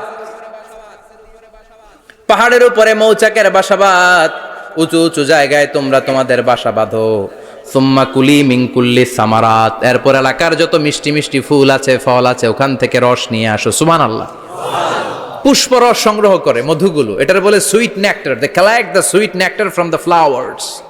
এবং মধুর মধ্যে এত চমৎকার জিনিস থাকার কারণ হচ্ছে মৌমাছিগুলো ওই এলাকার সব ধরনের ফুল, ভালো ভালো সুগন্ধযুক্ত ফুল ফল থেকে রস নিয়ে আসে। তো ওই গাছগুলোর মধ্যে বনাজি গাছ আছে না নাই? ঔষধি গাছ আছে না নাই? এজন্য মধুরে বলা হয় সব রোগের ঔষধ। যত বনাজি ঔষধি গাছের নির্যাস আর পুষ্প রস আছে, সব আল্লাহ মধুর ভিতরে ঢুকায়া মধুকে আল্লাহ ন্যাচারাল ভ্যাকসিন বানিয়ে দিয়েছেন। চিল্লায়ে পড়েন আল্লাহু আকবার। আল্লাহ বললেন সুম্মা কুলি মিন কুল্লি সামারাত, সব ফল আর ফুল থেকে এই নেকটার পুষ্পরস নিয়ে আসো। ফাসলুকি সুবুলা রাব্বিকি যুলুলা, যেমন যেমন গিয়েছিলা পথ চিনায় আবার ফিরে আসো। ইয়াখরুজু মিন বুতুনিহা শারাব, এরপর তাদের পেট থেকে বের হয় শারাব। মুখতালিফুন আলওয়ানু, এক একটা মধুর কালার হয়ে যায় এক এক রকম। কোন সুবহানাল্লাহ। সরষে ফুলের মধু একটু সাদা সাদা হয় না? আমি হচ্ছি মধু খাওয়ার পোক। আমি দেশে বিদেশে যেখানে গিয়েছি ফ্রেশ হানি আমি অনেক খুঁজেছি। ইয়ামানি একটা মধু পাওয়া যায়, ইয়ামানের সাওয়াহিলি এলাকায়, পাহাড়ি এলাকায়, একেবারে কুচকুচে কালো। আবার অনেক মধু আছে কিছুটা খয়েরি এবং হলুদ বর্ণের। কিন্তু সরষে ফুলের যে মধুটা, এটা অনেকটা সাদা। এই পুষ্পরস নিয়ে মৌমাছিগুলো মৌচাকের মধ্যে ঢেলে দেয় না, এগুলো খেয়ে ফেলে। প্রত্যেকটা মৌমাছির পেটের ভেতরে আল্লাহ দুইটা করে স্টোমাক দিয়েছে, পাকস্থলী। সুবহানাল্লাহ পড়ে। এটাই কার্ল ভন ফ্রিচ দ্য ডান্সিং বিজ বইয়ের মধ্যে লিখেছে গবেষণায়, যে দুইটা পাকস্থলী। একটা পাকস্থলী দিয়ে মৌমাছি খায়, নিজে খেয়ে বাঁচে, আর একটা পাকস্থলী দিয়ে এই ফ্লাওয়ার নেক্টার, পুষ্প রস সংগ্রহ করে ওই পাকস্থলীতে রাখে। ওই পাকস্থলীর ভেতরে আল্লাহ একটা ন্যাচারাল এনজাইম দিয়েছেন। ওই এনজাইমের সাথে ওই পুষ্প রসটা মিক্সড হয়। তারপরে আরেকটা টিউব আছে, ওই টিউব দিয়ে মৌমাছি যে সে বাসার মধ্যে মৌমাছি যে সেখানে সাপ্লাই করে দিয়ে আসে, মধু ঢুকিয়ে দিয়ে আসে। চিল্লায় পড়েন সুবহানাল্লাহ। তার মানে বিষয়টা এমন না ফুলের রস নিয়ে মৌচাকের দিয়ে আসলো, ফুলের রস সে নেয়, তার স্পেশাল একটা স্টোমাকের মধ্যে ঢুকায়, সেখানে এনজাইম দিয়ে, পাচক রস দিয়ে আল্লাহ এটাকে সমৃদ্ধ করে দেয়। তারপর আলাদা একটা নল দিয়ে, টিউব দিয়ে মৌচাকের ভেতরে ঢুকিয়ে দেয়। কোন সুবহানাল্লাহ। কি অসাধারণ পদ্ধতিতে আল্লাহ মধু বানালেন। আর কি সুন্দর মধু হাতের মধ্যে লয়া জিব্বা দিয়া চাটে আর গান গায়, মধু হই হই বিষাবাইলা। আছে না নাই? আল্লাহ শুকরিয়া নাই? মধু খায় আর গান গায়, মধু হই হই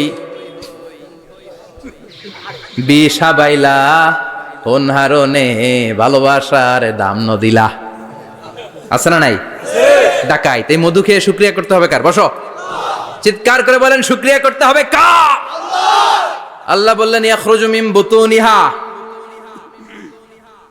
এটা মধু সরাসরি চলে আসে না, ওর পেট থেকে বের হয়। মুখতালিফুন আলওয়ানুহু, বিভিন্ন রঙের মধু আছে না নাই? ব্ল্যাক কালারের মধু হয়, হোয়াইট হানি হয়, অর্গানিক হানি হয়, ক্রিমড হানি হয়। কত ধরনের মধু যে আল্লাহ পৃথিবীতে রেখেছে তার ইয়ত্তা নাই।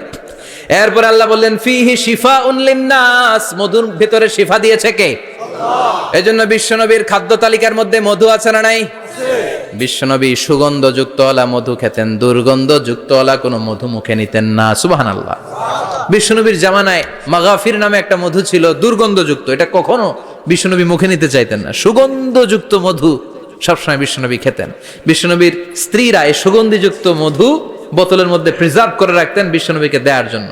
বিশ্বনবী প্রাণ ভরে এগুলো পান করতেন। সুবহানাল্লাহ। বিশ্বনবী যে সমস্ত খাদ্যগুলো পছন্দ করতেন হাদিসে এসেছে। বিশ্বনবী রুটি খেতেন, খেজুর খেতেন, খেজুর, খেজুর চিনেন? বালাহ, তামার, দুধ খেতেন, এই মধু খেতেন, জব খেতেন, বার্লি খেতেন, লাউ খেতেন, রুম্মান, ডালিম ফল, আনার ফল, আনার চিনেন? আনার, এই আনার খেতে পছন্দ করতেন বিশ্বনবী। মাশরুম খেতেন, মাশরুম, মাশরুম চিনেন? ব্যাঙ্গের ছাতার মতো। রেস্টুরেন্টে ইদানিং মাশরুমের স্যুপ পাওয়া যায়, এটা খাবেন। যাদের চোখের জ্যোতিতে সমস্যা, দৃষ্টিতে সমস্যা খাবেন। হাদিসে এসেছে আল কামআতু মিনাল মান ওয়া মাউহা শিফাউন লিল আইন। মাশরুম হলো মান্না সালোয়ার মতো খাবার। মাশরুমের স্যুপ যারা খাবে, চোখের জ্যোতি যাদের কম, তাদের চোখের জ্যোতি বাড়িয়ে দিবে কে? বুখারীর বর্ণনা, কানা রাসূলুল্লাহ ইউহিব্বুল হালাওয়া ওয়াল আসাল। বিশ্বনবী মিষ্টান্ন খেতে বড্ড পছন্দ করতেন, আবার বিশ্বনবী বেশি বেশি মধু খেতে পছন্দ করতেন। সুবহানাল্লাহ। কোরআনে দুইটা জিনিসের ক্ষেত্রে আল্লাহ শিফা যোগ করেছেন, যে দুইটা জিনিসের সাথে সম্পৃক্ত হলে শিফা। এক হচ্ছে কোরআন পড়লে শিফা, অনুনাজ্জিলু মিনাল কোরআনি মা হুয়া শিফা। আবার কোরআনে এই আয়াতের ক্ষেত্রে বলা হয়েছে শিফা ফিহি শিফাউন লিন্নাস। এজন্য সাইয়েদানা ইবনে মাসউদ এই উম্মাহকে উদ্দেশ্য করে বলেছেন, আলাইকুম বিশিফাইন, তোমাদের উচিত দুইটা জিনিস থেকে শিফা নেয়া। এক হলো কোরআন, দুই হলো আসাল মানে মধু। কোন সুবহানাল্লাহ। কোরআন তেলাওয়াত করলে অসুস্থরে সুস্থ করে দেয় কে? সূরা ফাতিহা তেলাওয়াত করলে অসুস্থকে সুস্থ বানিয়ে দেয় কে? আবার মধু খেলে সুস্থ বানিয়ে দেয় কে? মধু খেয়ে প্রশংসা করবেন কার? নাকি মধু হই হই বিষাবাইলা বলবেন এগুলো কখনো? খাঁটি মধু খেতে হবে। খাঁটি মধু চিনার উপায় হচ্ছে এটাতে পিঁপড়া জমে না, এটা ফ্রিজে রাখলে জমাট বাঁধে না, এটাতে দুর্গন্ধ হয় না। এক গ্লাস পানির মধ্যে এক ড্রপ মধু ছেলে দিলে এটা পানির সাথে না মিশে একেবারে নিচে চলে যায়। খাঁটি মধু খেতে হবে। তাহলে ফিহি শিফাউন লিন্নাস। কত কিছু দিয়ে যে আল্লাহ এটাকে সমৃদ্ধ করেছেন। এটার মধ্যে গ্লুকোজ আছে, এটার মধ্যে সুক্রোজ আছে, ফ্রুকটোজ আছে, প্রোটিন আছে, মিনারেলস আছে, ক্যালসিয়াম আছে, ভিটামিন আছে। খাইলেই শরীর গরম হয়ে যায়। সুবহানাল্লাহ। এজন্য শীতকালে বেশি বেশি খাবেন, জাম্পার লাগবে না। শীতকালে মধু খেয়ে রাত্রে বেলায় বের হবেন, আর মাফলার পেঁচিয়ে বেরোয়া লাগবে না। সুবহানাল্লাহ পড়েন। তার মানে আল্লাহ বললেন ইয়াসিন ওয়াল কোরআনিল হাকিম, প্রজ্ঞাময় বিজ্ঞানময় কোরআনের কসম। কোরআনের ভেতরে বিজ্ঞান আছে না নাই? বিজ্ঞানের কথা এই তো শুরু করলাম, আজকে সারা রাত বিজ্ঞানের কথা বলবো। থাকবেন কতক্ষণ? হ্যাঁ, স্লোগান দেন লিল্লাহি তাকবীর। এরপরে আল্লাহ বললেন গোলাম, ওয়া ইন্না লাকুম ফিল আনআমি লাইবরা, প্রাণীকুলের দিকে নজর করে তাকাও। প্রাণীকুলের মধ্যে আমি তোমাদের জন্য নিদর্শন রেখেছি। নুসকিকুম মিম্মা ফি বুতুনিহি, এই প্রাণীকুলের পেট থেকে একটা চমৎকার জিনিস আমি বের করে দেই, এটার নাম হচ্ছে দুধ। এটা কি? দেখেন, একই আয়াতের মধ্যে আল্লাহ মধুর কথাও বললেন, আবার দুধের কথাও বললেন। দুধটা কিভাবে হয়, উৎপন্ন হয়, মধু কেমনে হয়, ইঞ্চি ইঞ্চি কথা এই কোরআনের ভেতরে তুলে ধরলেন কে? আল্লাহ বললেন মিমবাইনি ফারসিউ ওয়াদামিল লাবানা, গোবর আর রক্তের মাঝখান দিয়ে আমি দুধ বের করি। সুবহানাল্লাহ পড়েন। আমরা যাই এই গাভীর ওলান টানা শুরু করি সকালবেলা, বিসমিল্লাহ বলে, ওইদিকে নজর নাই, ডাকাত বিসমিল্লাহ বলে শুরু করে না, দুধ খাই আলহামদুলিল্লাহ পড়েন, আছে না নাই? আল্লাহ বলেন মেকানিজমটা শোনো কেমনে আমি খাওয়াই। আল্লাহ বললেন মিমবাইনি ফারসি ওয়া দামিল লাবানা, গোবর আর রক্তের মাঝখান দিয়ে আমি দুধ বের করে দেই। সুবহানাল্লাহ। গরু যে ঘাস খায়, এই ঘাস থেকে রক্ত হয় আর গরুর গোবর হয়। পেটের একদিকে থাকে গোবর, আরেক দিকে থাকে রক্ত। রক্ত দুর্গন্ধ, গোবরও দুর্গন্ধ। রক্তও নাপাক, গোবরও নাপাক। এই দুই নাপাক আর দুর্গন্ধের মাঝখান দিয়ে সুগন্ধযুক্ত দুধ বের করে দেয় কে? আল্লাহ বললেন মিমবাইনি ফারসি ওয়া দামিল লাবানা, গরু যে খাবারগুলো খায়, ওই খাবারের এক পাশ দিয়ে গোবর হয়ে যায় আর এক পাশ দিয়ে রক্ত হয়ে যায়, মাঝখান দিয়ে দুধ বের করে দেয় কে? What a amazing mechanism of discharging milk from animal's body. What an amazing mechanism. একদিক দিয়ে গোবর দুর্গন্ধ, আরেক দিক দিয়ে ঘাস খাওয়ার কারণে রক্ত হয়, মাঝখান দিয়ে দুধ বের হয়ে যায়। সুবহানাল্লাহ। আবার বাছুর ছাড়া দুধ পাওয়া যায় না। গাভী আছে কার কার? হাত তোলেন তো। বাছুর ছাড়া দুধ পাওয়া যায়? শুধু গাভী, বাছুর নাই, দুধ আসবে? আবার এই যে বিশাল বড় ওলান, 20 কেজি দুধ দেয় প্রতিদিন, এই ওলান কাটলে দুধ পাওয়া যায়? এক ফোঁটা দুধও ওলানটা কেটে টুকরা টুকরা করলে আপনি পাবেন না। এটা আলাদা মেকানিজম। এটা ভিতর থেকে একটা নির্যাস, বাছুর নিয়ে দুইটা ঢু মারবেন, ওই নির্যাস দিয়ে দুধ বেরোতে থাকবে, গোবর আর রক্তের মাঝখান দিয়ে চিৎকার করে পড়েন আল্লাহু আকবার। এজন্য বিশ্বনবী বলতেন বেশি বেশি দুধ খাও। দুধ হলো সুষম খাদ্য। পৃথিবীতে আবিষ্কৃত যত খাবার আছে, দুধের চাইতে ভালো খাবার আছে নাকি? কথা কন। মানুষ পানি খেয়ে 3-4 দিন বাঁচে জানেন, আর পানির মধ্যে লবণ দিলে 7-8 দিন বাঁচতে পারবেন। আর দুধ পাইলে আজীবন বাঁচবেন। দুধ খেয়ে যদি হজম করতে পারেন, দুধ খেয়ে হজম করতে পারলে আজীবন বেঁচে যাবেন, সুষম খাদ্য।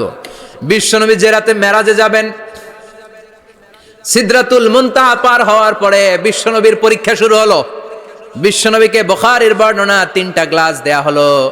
কাদাহ ফিহি লাবান, এক গ্লাসের মধ্যে দুধ ছিল, ওয়া কাদাহ ফিহি আসাল, আর এক গ্লাসের মধ্যে ছিল মধু, আর এক গ্লাসের মধ্যে ছিল মদ। কাদাহুন ফিহি খামার।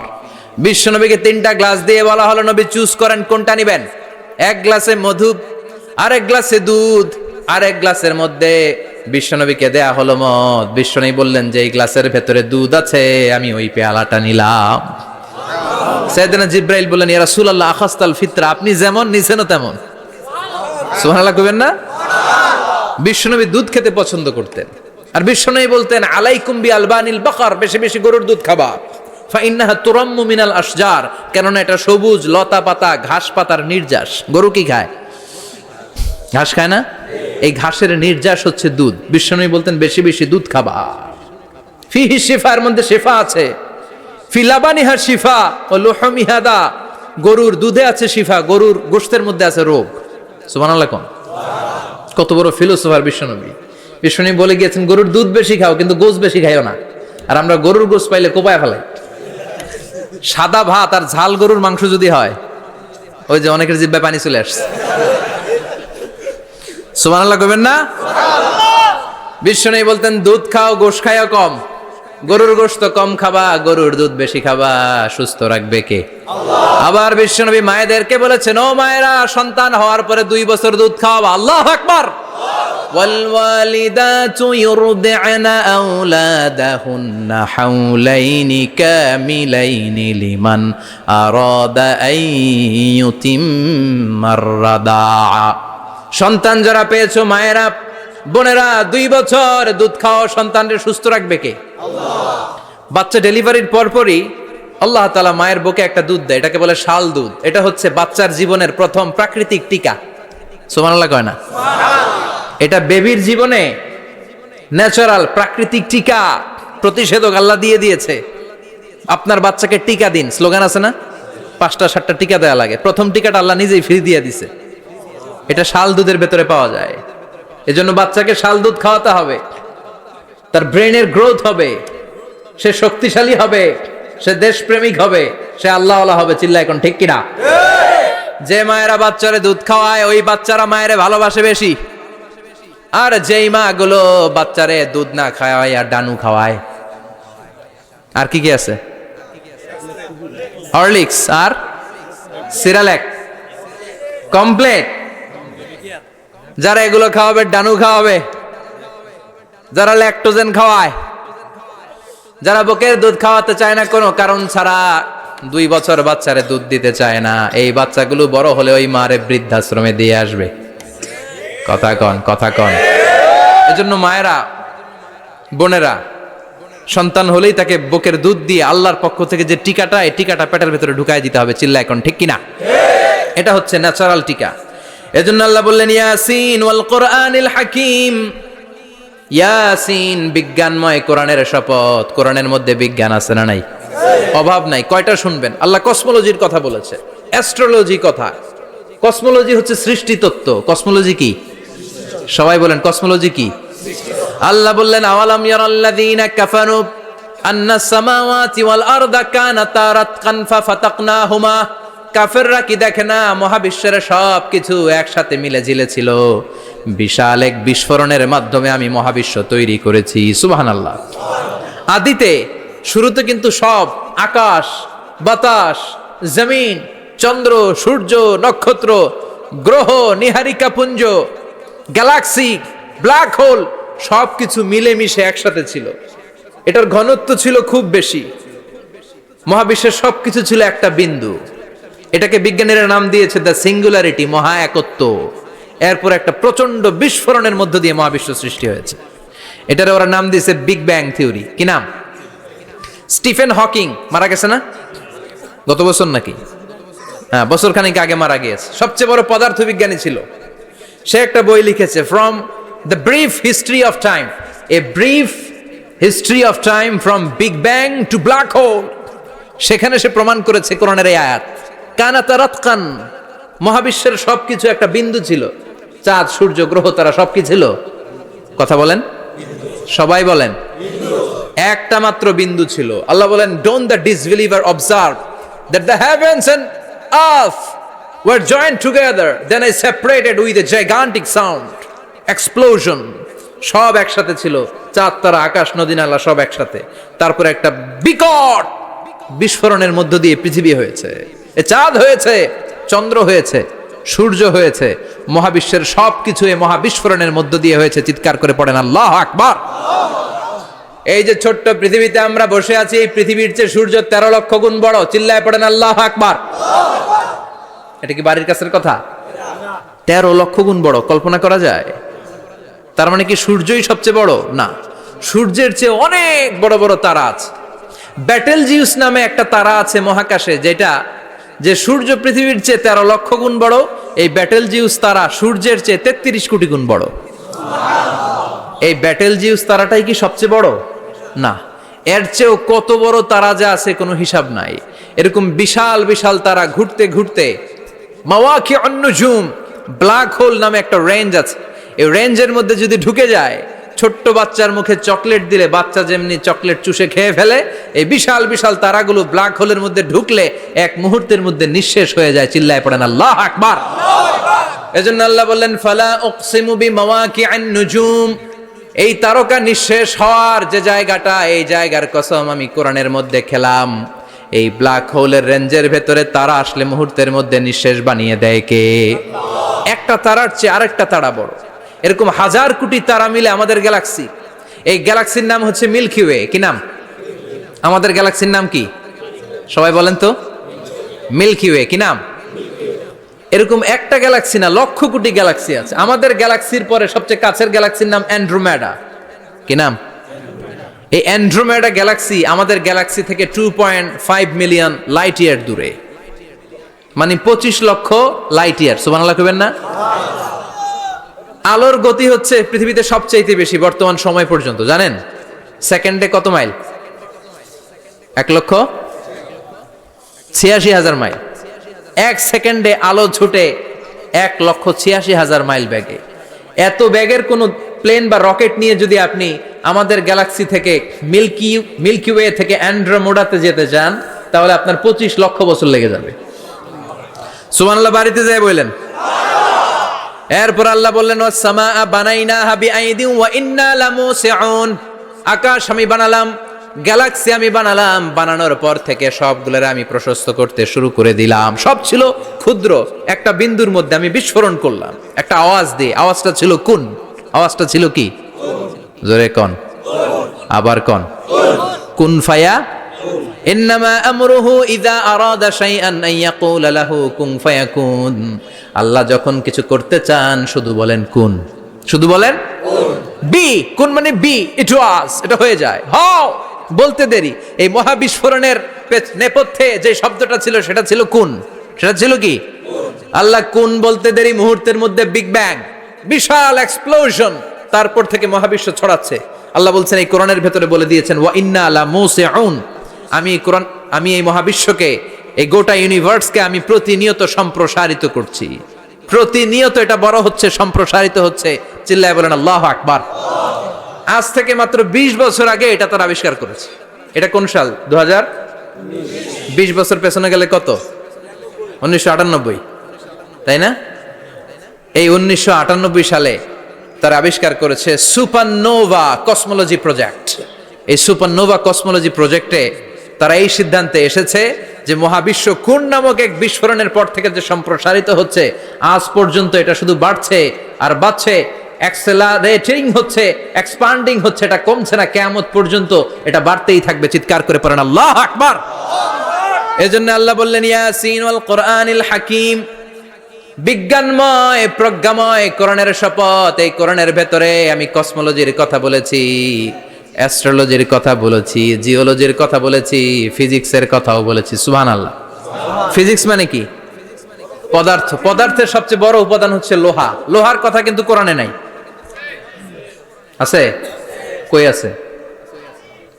হ্যাঁ, সূরাতুল হাদিদ, লোহার নামে একটা সূরা দিয়েছে আল্লাহ কোরআনে। সুবহানাল্লাহ পড়বেন না? সূরার নাম সূরাতুল হাদিদ। সূরার নাম কি? চিল্লায় বলেন সূরার নাম সূরাতুল হাদিদ। হাদিদ মানে লোহা। আল্লাহ বললেন ওয়া আনজালনাল হাদিদা ফীহি বা'সুন শাদীদ।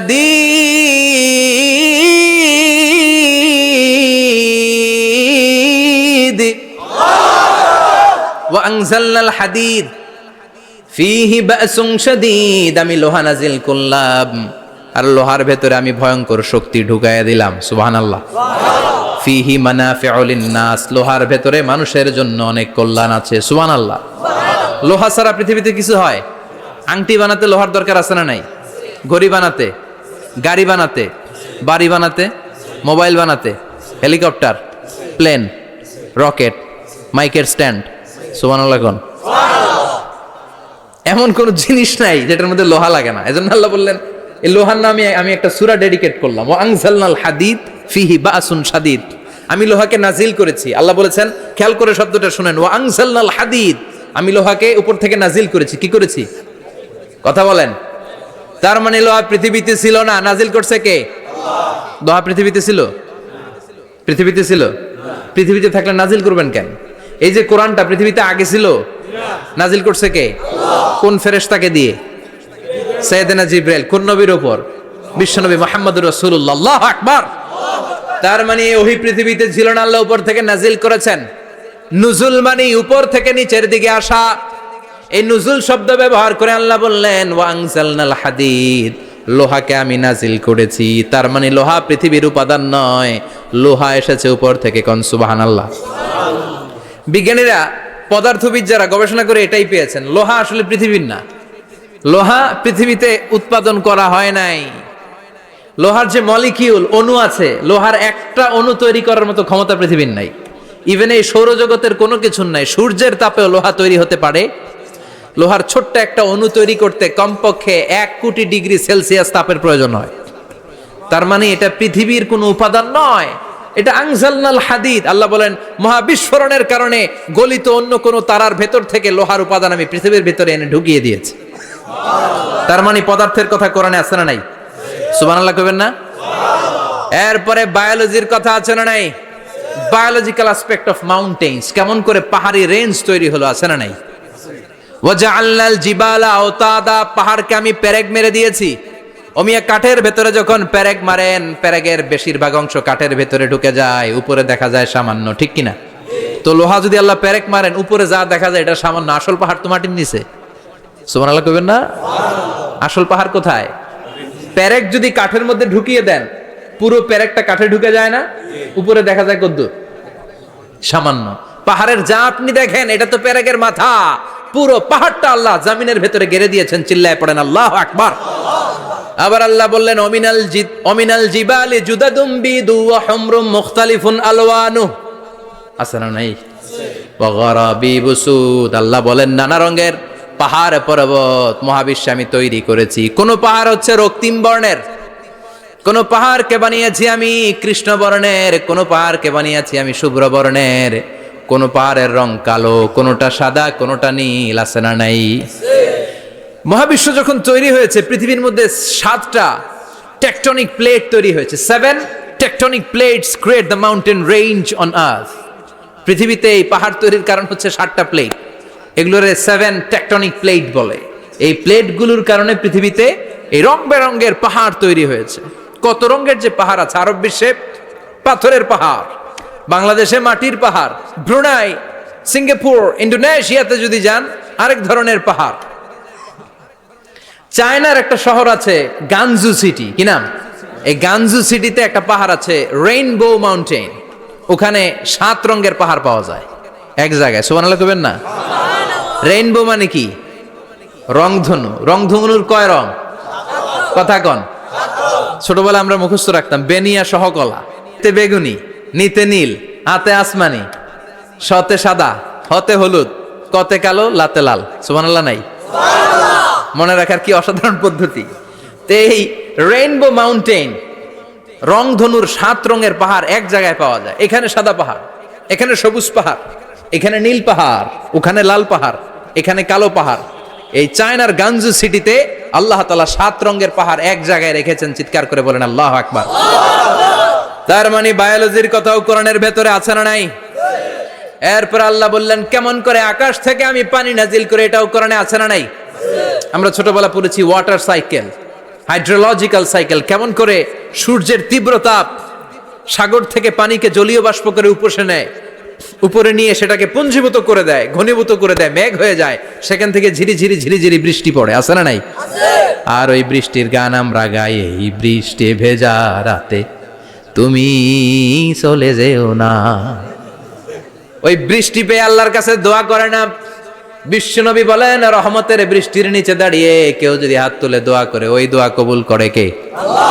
আবার আকাশের মধ্যে মেঘের ঘনঘটা দেখলে বিশ্বনবী পেরেশান হয়ে যেতেন, হয়রান হয়ে যেতেন, আর আল্লাহর কাছে বলতেন আল্লাহ এই মেঘ দিয়ে তুমি আমাদেরকে আযাব দিও না, তুমি আমাদেরকে গজব দিও না, তুমি আমাদেরকে শেষ করে দিও না, এই মেঘ থেকে তুমি আমাদেরকে রহমতের বৃষ্টি দাও। পড়ে না আমিন।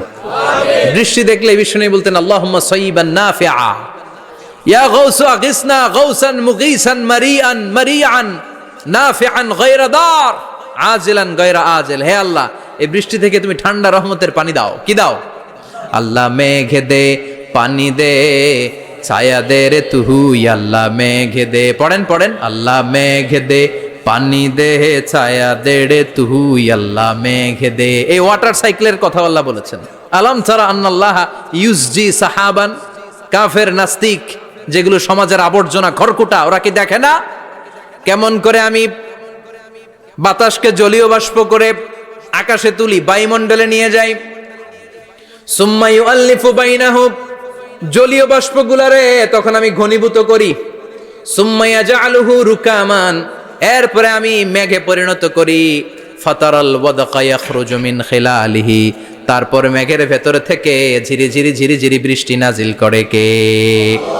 আবার আল্লাহ বললেন পানি থেকে আমি পৃথিবীর সব প্রাণগুলারে বানালাম, ওয়াজআলনা মিনাল মাই কুল্লা শাইইন হাইয়া ফালা ইয়াকিলুন, পানির ভেতরে থেকে সব প্রাণের উৎপত্তি পৃথিবীর মধ্যে ঘটিয়ে দিয়েছে কে?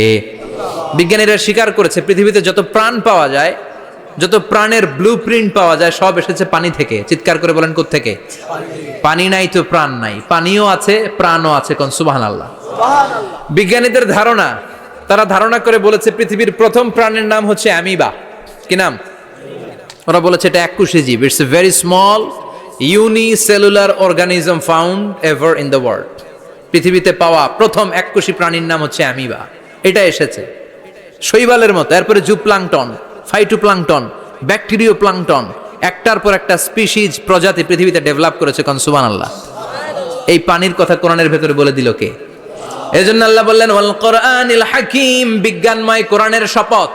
এই কোরআনটা বিজ্ঞানের ঠাসা, এই কোরআন আশ্চর্যের শেষ নাই, এই কোরআন কোনোদিন পুরাতন হয় না। এই কোরআনের ভেতরে আল্লাহ দিয়েছেন হেদায়েতের মশাল, আর কোরআনটাকে বানিয়েছেন বিজ্ঞানের সুউচ্চ মিনার। জোরে কোন সুবহানাল্লাহ। তার মানে কোরআনে আমরা কি পেলাম? দুধের কথা পেলাম, মধুর কথা পেলাম, কিভাবে ডায়েট করবেন সেটা আমরা পেলাম, আমরা কসমোলজি পেলাম, অ্যাস্ট্রোলজি পেলাম, বায়োলজি পেলাম, ফিজিক্স পেলাম, ওয়াটার সাইকেল পেলাম। এবার পাতালপুরীর কথার দরকার আছে না নাই? পৃথিবীর একেবারে গভীরতম গভীরে কি আছে এটা কিন্তু কোরআনে নাই, আছে। পৃথিবীর মাঝখানে যে উত্তপ্ত লাভা আর আগুন, এটা আপনারা জানেন? পৃথিবীর উপর দিয়ে আমরা ঠান্ডা পৃথিবীতে ঘুরে বেড়াই, কিন্তু এর ভিতরে কিন্তু আগুন, লাভা। আল্লাহ কোরআনের মধ্যে ফুটন্ত টকবগে সাগরের কসম খেয়েছেন। আল্লাহ বলেছেন ওয়াল বাহারিল মাসজুর,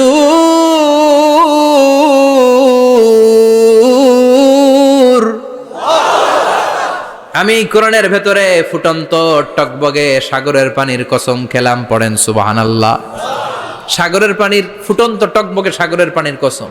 সাগরের পানি আবার ফুটন্ত হয় কি করে? পানি কি হয়? ঠান্ডা। পানি কি? কথা বলেন। আল্লাহ পৃথিবীর ভেতরকার কথা চিন্তা করে বলেছেন ওয়াল বাহরিল মাসজুর। ইউনাইটেড স্টেটস অফ আমেরিকার নেভাল একাডেমির সায়েন্টিস্টরা এই আয়াতের উপর রিসার্চ করেছে যে সাগরের ভেতরে আবার এই ঠান্ডা পানির ভেতরে আবার উত্তপ্ত আগুনের লাভা আসলো কোত্থেকে।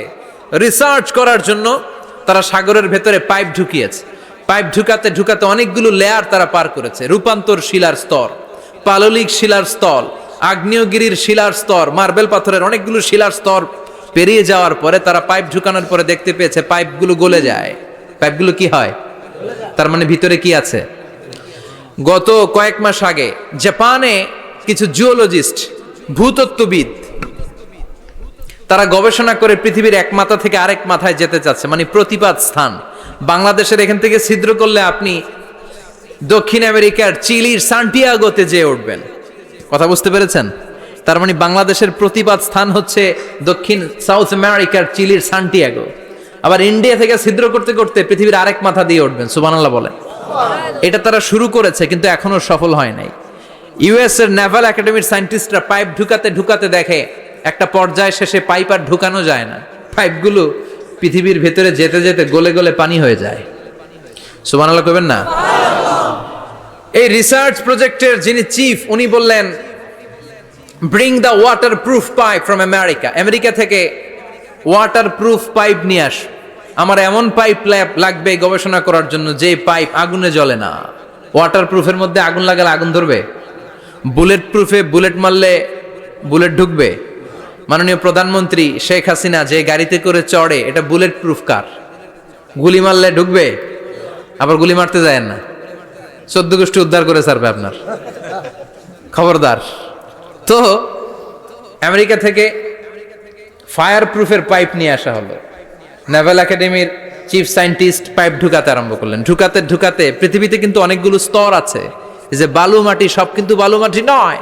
আপনি খুঁড়তে খুঁড়তে পেয়ে যাবেন পাললিক শিলা, এরপরে রূপান্তরিত শিলা, এরপরে মার্বেল পাথরের শিলা, এরপরে শুরু হবে গরম আগ্নেয়গিরির শিলা। ওই শিলার ভেতরে এমন আগুন আল্লাহ রেখেছে, নেভাল একাডেমির সায়েন্টিস্টরা ফায়ার প্রুফের পাইপ ঢুকাতে ঢুকাতে একটা লেভেল যাওয়ার পরে দেখে যে ফায়ার প্রুফের পাইপও গলে গলে মুহূর্তে পানি হয়ে যায়। তার মানে ভেতরে এমন আগুন আল্লাহ রেখেছে, ওই আগুনের তুলনায় পৃথিবীর আগুনের মতো নয়। ওই আগুনটাই জাহান্নামের আগুন। আবার বিজ্ঞানীরা গবেষণা করে ওই আগুনের মধ্যে মানুষের চিৎকার শুনেছে। এজন্য হাদিসে এসেছে, আল্লাহর ওলিরা, মুমিন বান্দারা মারা গেলে তাদের রূহগুলো আকাশে চলে যায়, ইল্লিনে চলে যায়। আর কাফের মুশরিক আর নাস্তিক গুলো মারা গেলে তাদের আত্মাগুলো পৃথিবীর মাঝখানে সিজ্জিনে চলে যায়। ওই সিজ্জিনের ভেতরে আগুন আছে না নাই? চিল্লায় বলেন। তার মানে পাতালপুরীর কথাও আছে, সাগরের কথাও আছে, আকাশের কথাও আছে। কেমন করে দুনিয়াতে আমরা আসলাম সেটাও আছে। এমব্রয়োলজি, ভ্রূণ তত্ত্বের কথা কোরআনে আছে না নাই? পৃথিবীতে আল্লাহ কয়েক সিস্টেমে মানুষ বানালেন। সৈয়দনা আদমকে বানালেন, মাও নাই বাবাও নাই। সৈয়দনা আদম আলাইহিস সালামের বাবার নাম কি? মায়ের নাম কি? মাও নাই বাবাও নাই। আবার সৈয়দনা ঈসা আলাইহিস সালামকে আল্লাহ তৈরি করলেন, শুধু মা আছে বাবা নাই। আবার আমাদের সবাইকে আল্লাহ বানালেন, মাও আছে বাবাও আছে, ঠিক কিনা? এরপরে ছোট্ট এক ফোঁটা নাপাক থেকে আল্লাহ আমাদেরকে বানালেন। এই এক ফোঁটা বীর্যের মধ্যে যে প্রাণ আছে, এটা দুজন বিজ্ঞানী আবিষ্কার করেছে। লিয়েন হুক মাইক্রোস্কোপ যন্ত্র দিয়ে তারা বীর্যের মধ্যে, স্পার্ম ড্রপের মধ্যে গবেষণা করে পেয়েছে যে ওখানে কি যেন নড়ে। ওই এক ফোঁটা ড্রপের মধ্যে কি যেন নড়ে। সেখান থেকে ওরা আবিষ্কার করেছে এই স্পার্মের ভেতরে, শুক্রাণুর ভেতরে প্রাণের অস্তিত্ব আছে। এক ফোঁটা স্পার্মে, এক ফোঁটা বীর্যের মধ্যে 20 কোটি যদি শুক্রাণু না থাকে, ওই স্পার্ম থেকে আল্লাহ বেবি দেয় না, সন্তান দেয় না। সুবহানাল্লাহ কোন? এজন্য আল্লাহ বললেন, হাল আতা আলাল ইনসানি হিনুম মিনাদ দাহরি লাম ইয়াকুন শাইআম মাযকুরা। ও মানুষ, কেন এত অহংকার করো? নজর করে তোমার জীবনের শুরুটার দিকে একটু তাকাও। কি ঝিলা তুমি? এক ফোঁটা নাপাক পানি, একটা স্পার্ম ড্রপ থেকে এসেছো। ইয়াখরুজু মিন বাইনিস সুলবি ওয়াত তারায়েব, বাবার পৃষ্ঠদেশ থেকে মায়ের গর্ভদেশের মধ্যে তোমাকে নিয়ে গেল কে? সেখান থেকে ফি যুলুমাতিন সালাস, 3টা প্যাকেট দিয়ে মায়ের পেটের মধ্যে তোমাকে প্রিজার্ভ করলো কে? আল্লাহ প্রত্যেকটা স্টেজ কোরআনে বলে দিয়েছেন। ফি যুলুমাতিন সালাস, 3টা অন্ধকার প্রকোষ্ঠে আল্লাহ আমাদেরকে প্রিজার্ভ করেছেন। মায়ের ভুলের একটা প্যাকেট, মায়ের জরায়ুর একটা প্যাকেট, আবার মায়ের পেটের একটা প্যাকেট। ওই প্যাকেটের ভিতরে পৃথিবীর কোন কবিরাজের কবিরাজি কাজে লাগছে? ডাক্তারের ডাক্তারি? কোন কবিরাজ আম করে খাওয়াইছে? চিল্লায় বলেন, তিনি কে? এরপর আল্লাহ বললেন ফি যুলুমাতিন সালাস, ওটা অন্ধকার ছিল।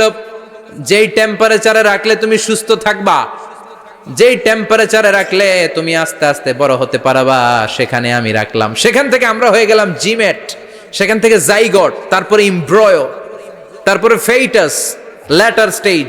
প্রথমে ছিলাম ইনিশিয়াল স্টেজ, তারপরে ল্যাটার স্টেজ, আমরা বড় হতে লাগলাম। আল্লাহ আমাদেরকে হার্ট দিলেন, সিস্টনিক ডায়াস্টনিক, অলিন্দ নিলয় শুরু হয়ে গেল। রুহুর ফুৎকার আমাদের হৃদয়ে ভরে দিল কে?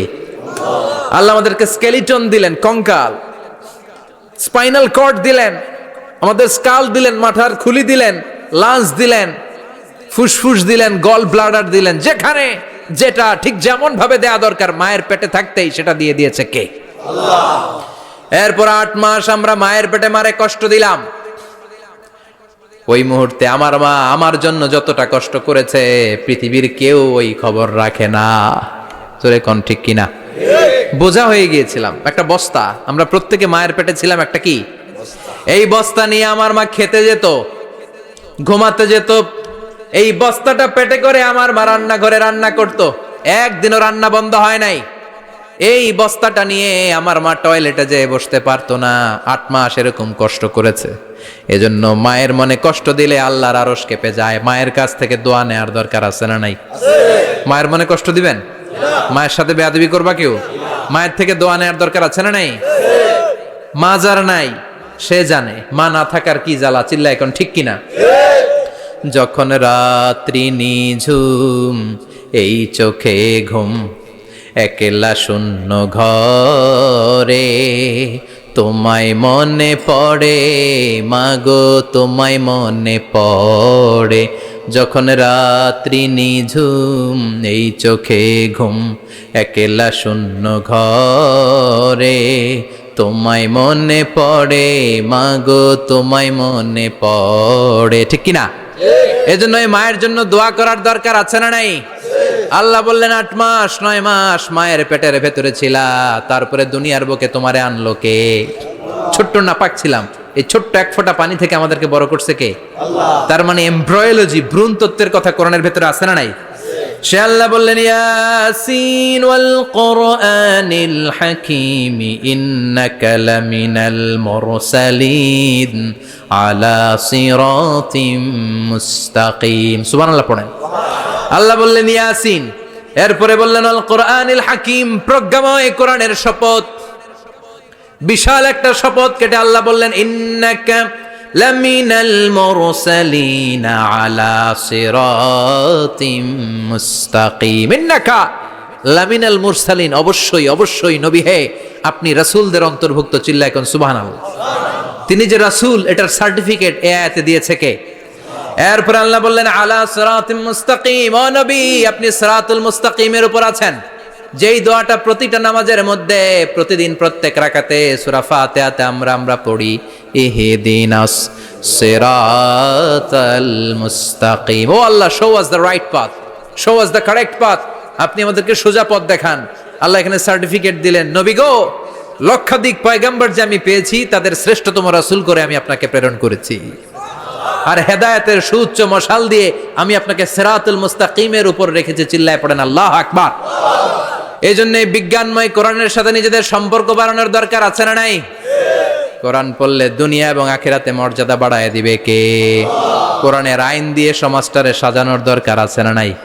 কোরআন দিয়ে আমাদের সমাজটা সমৃদ্ধ হোক আমরা চাই কি চাই না? কোরআন দিয়ে আমার সংসদ ভবন চলুক, আমার 300 জন মেম্বার অফ দ্য পার্লামেন্ট কোরআনের আয়াত দিয়ে সংসদে কথা বলুক আমরা চাই কি চাই না? আমাদের মিলিটারি গুলো কোরআনের আওতায় চলুক, আমাদের দেশটা কোরআন দিয়ে চলুক। আমার লাল সবুজের পতাকা সংসদ ভবনের এক পাশে, আর কালিমার লা ইলাহা ইল্লাল্লাহর পতাকা আরেক পাশে পতপত করে উড়বে আমরা চাই কি চাই না? সেজন্য কোরআনের সাথে আমাদের সম্পর্ক বাড়াতে হবে, নিজে কোরআন পড়তে হবে, কোরআন বুঝতে হবে, কোরআনের উপর আমল করতে হবে। রাজি আছেন তো? এটাই হচ্ছে সূরাতুল ইয়াসিনের শিক্ষা। আল্লাহ আমাদের সবাইকে কথাগুলো বুঝার ও আমল করার তৌফিক দান করুক। আমরা পড়ি আমিন। আরো জোরে পড়েন আমিন।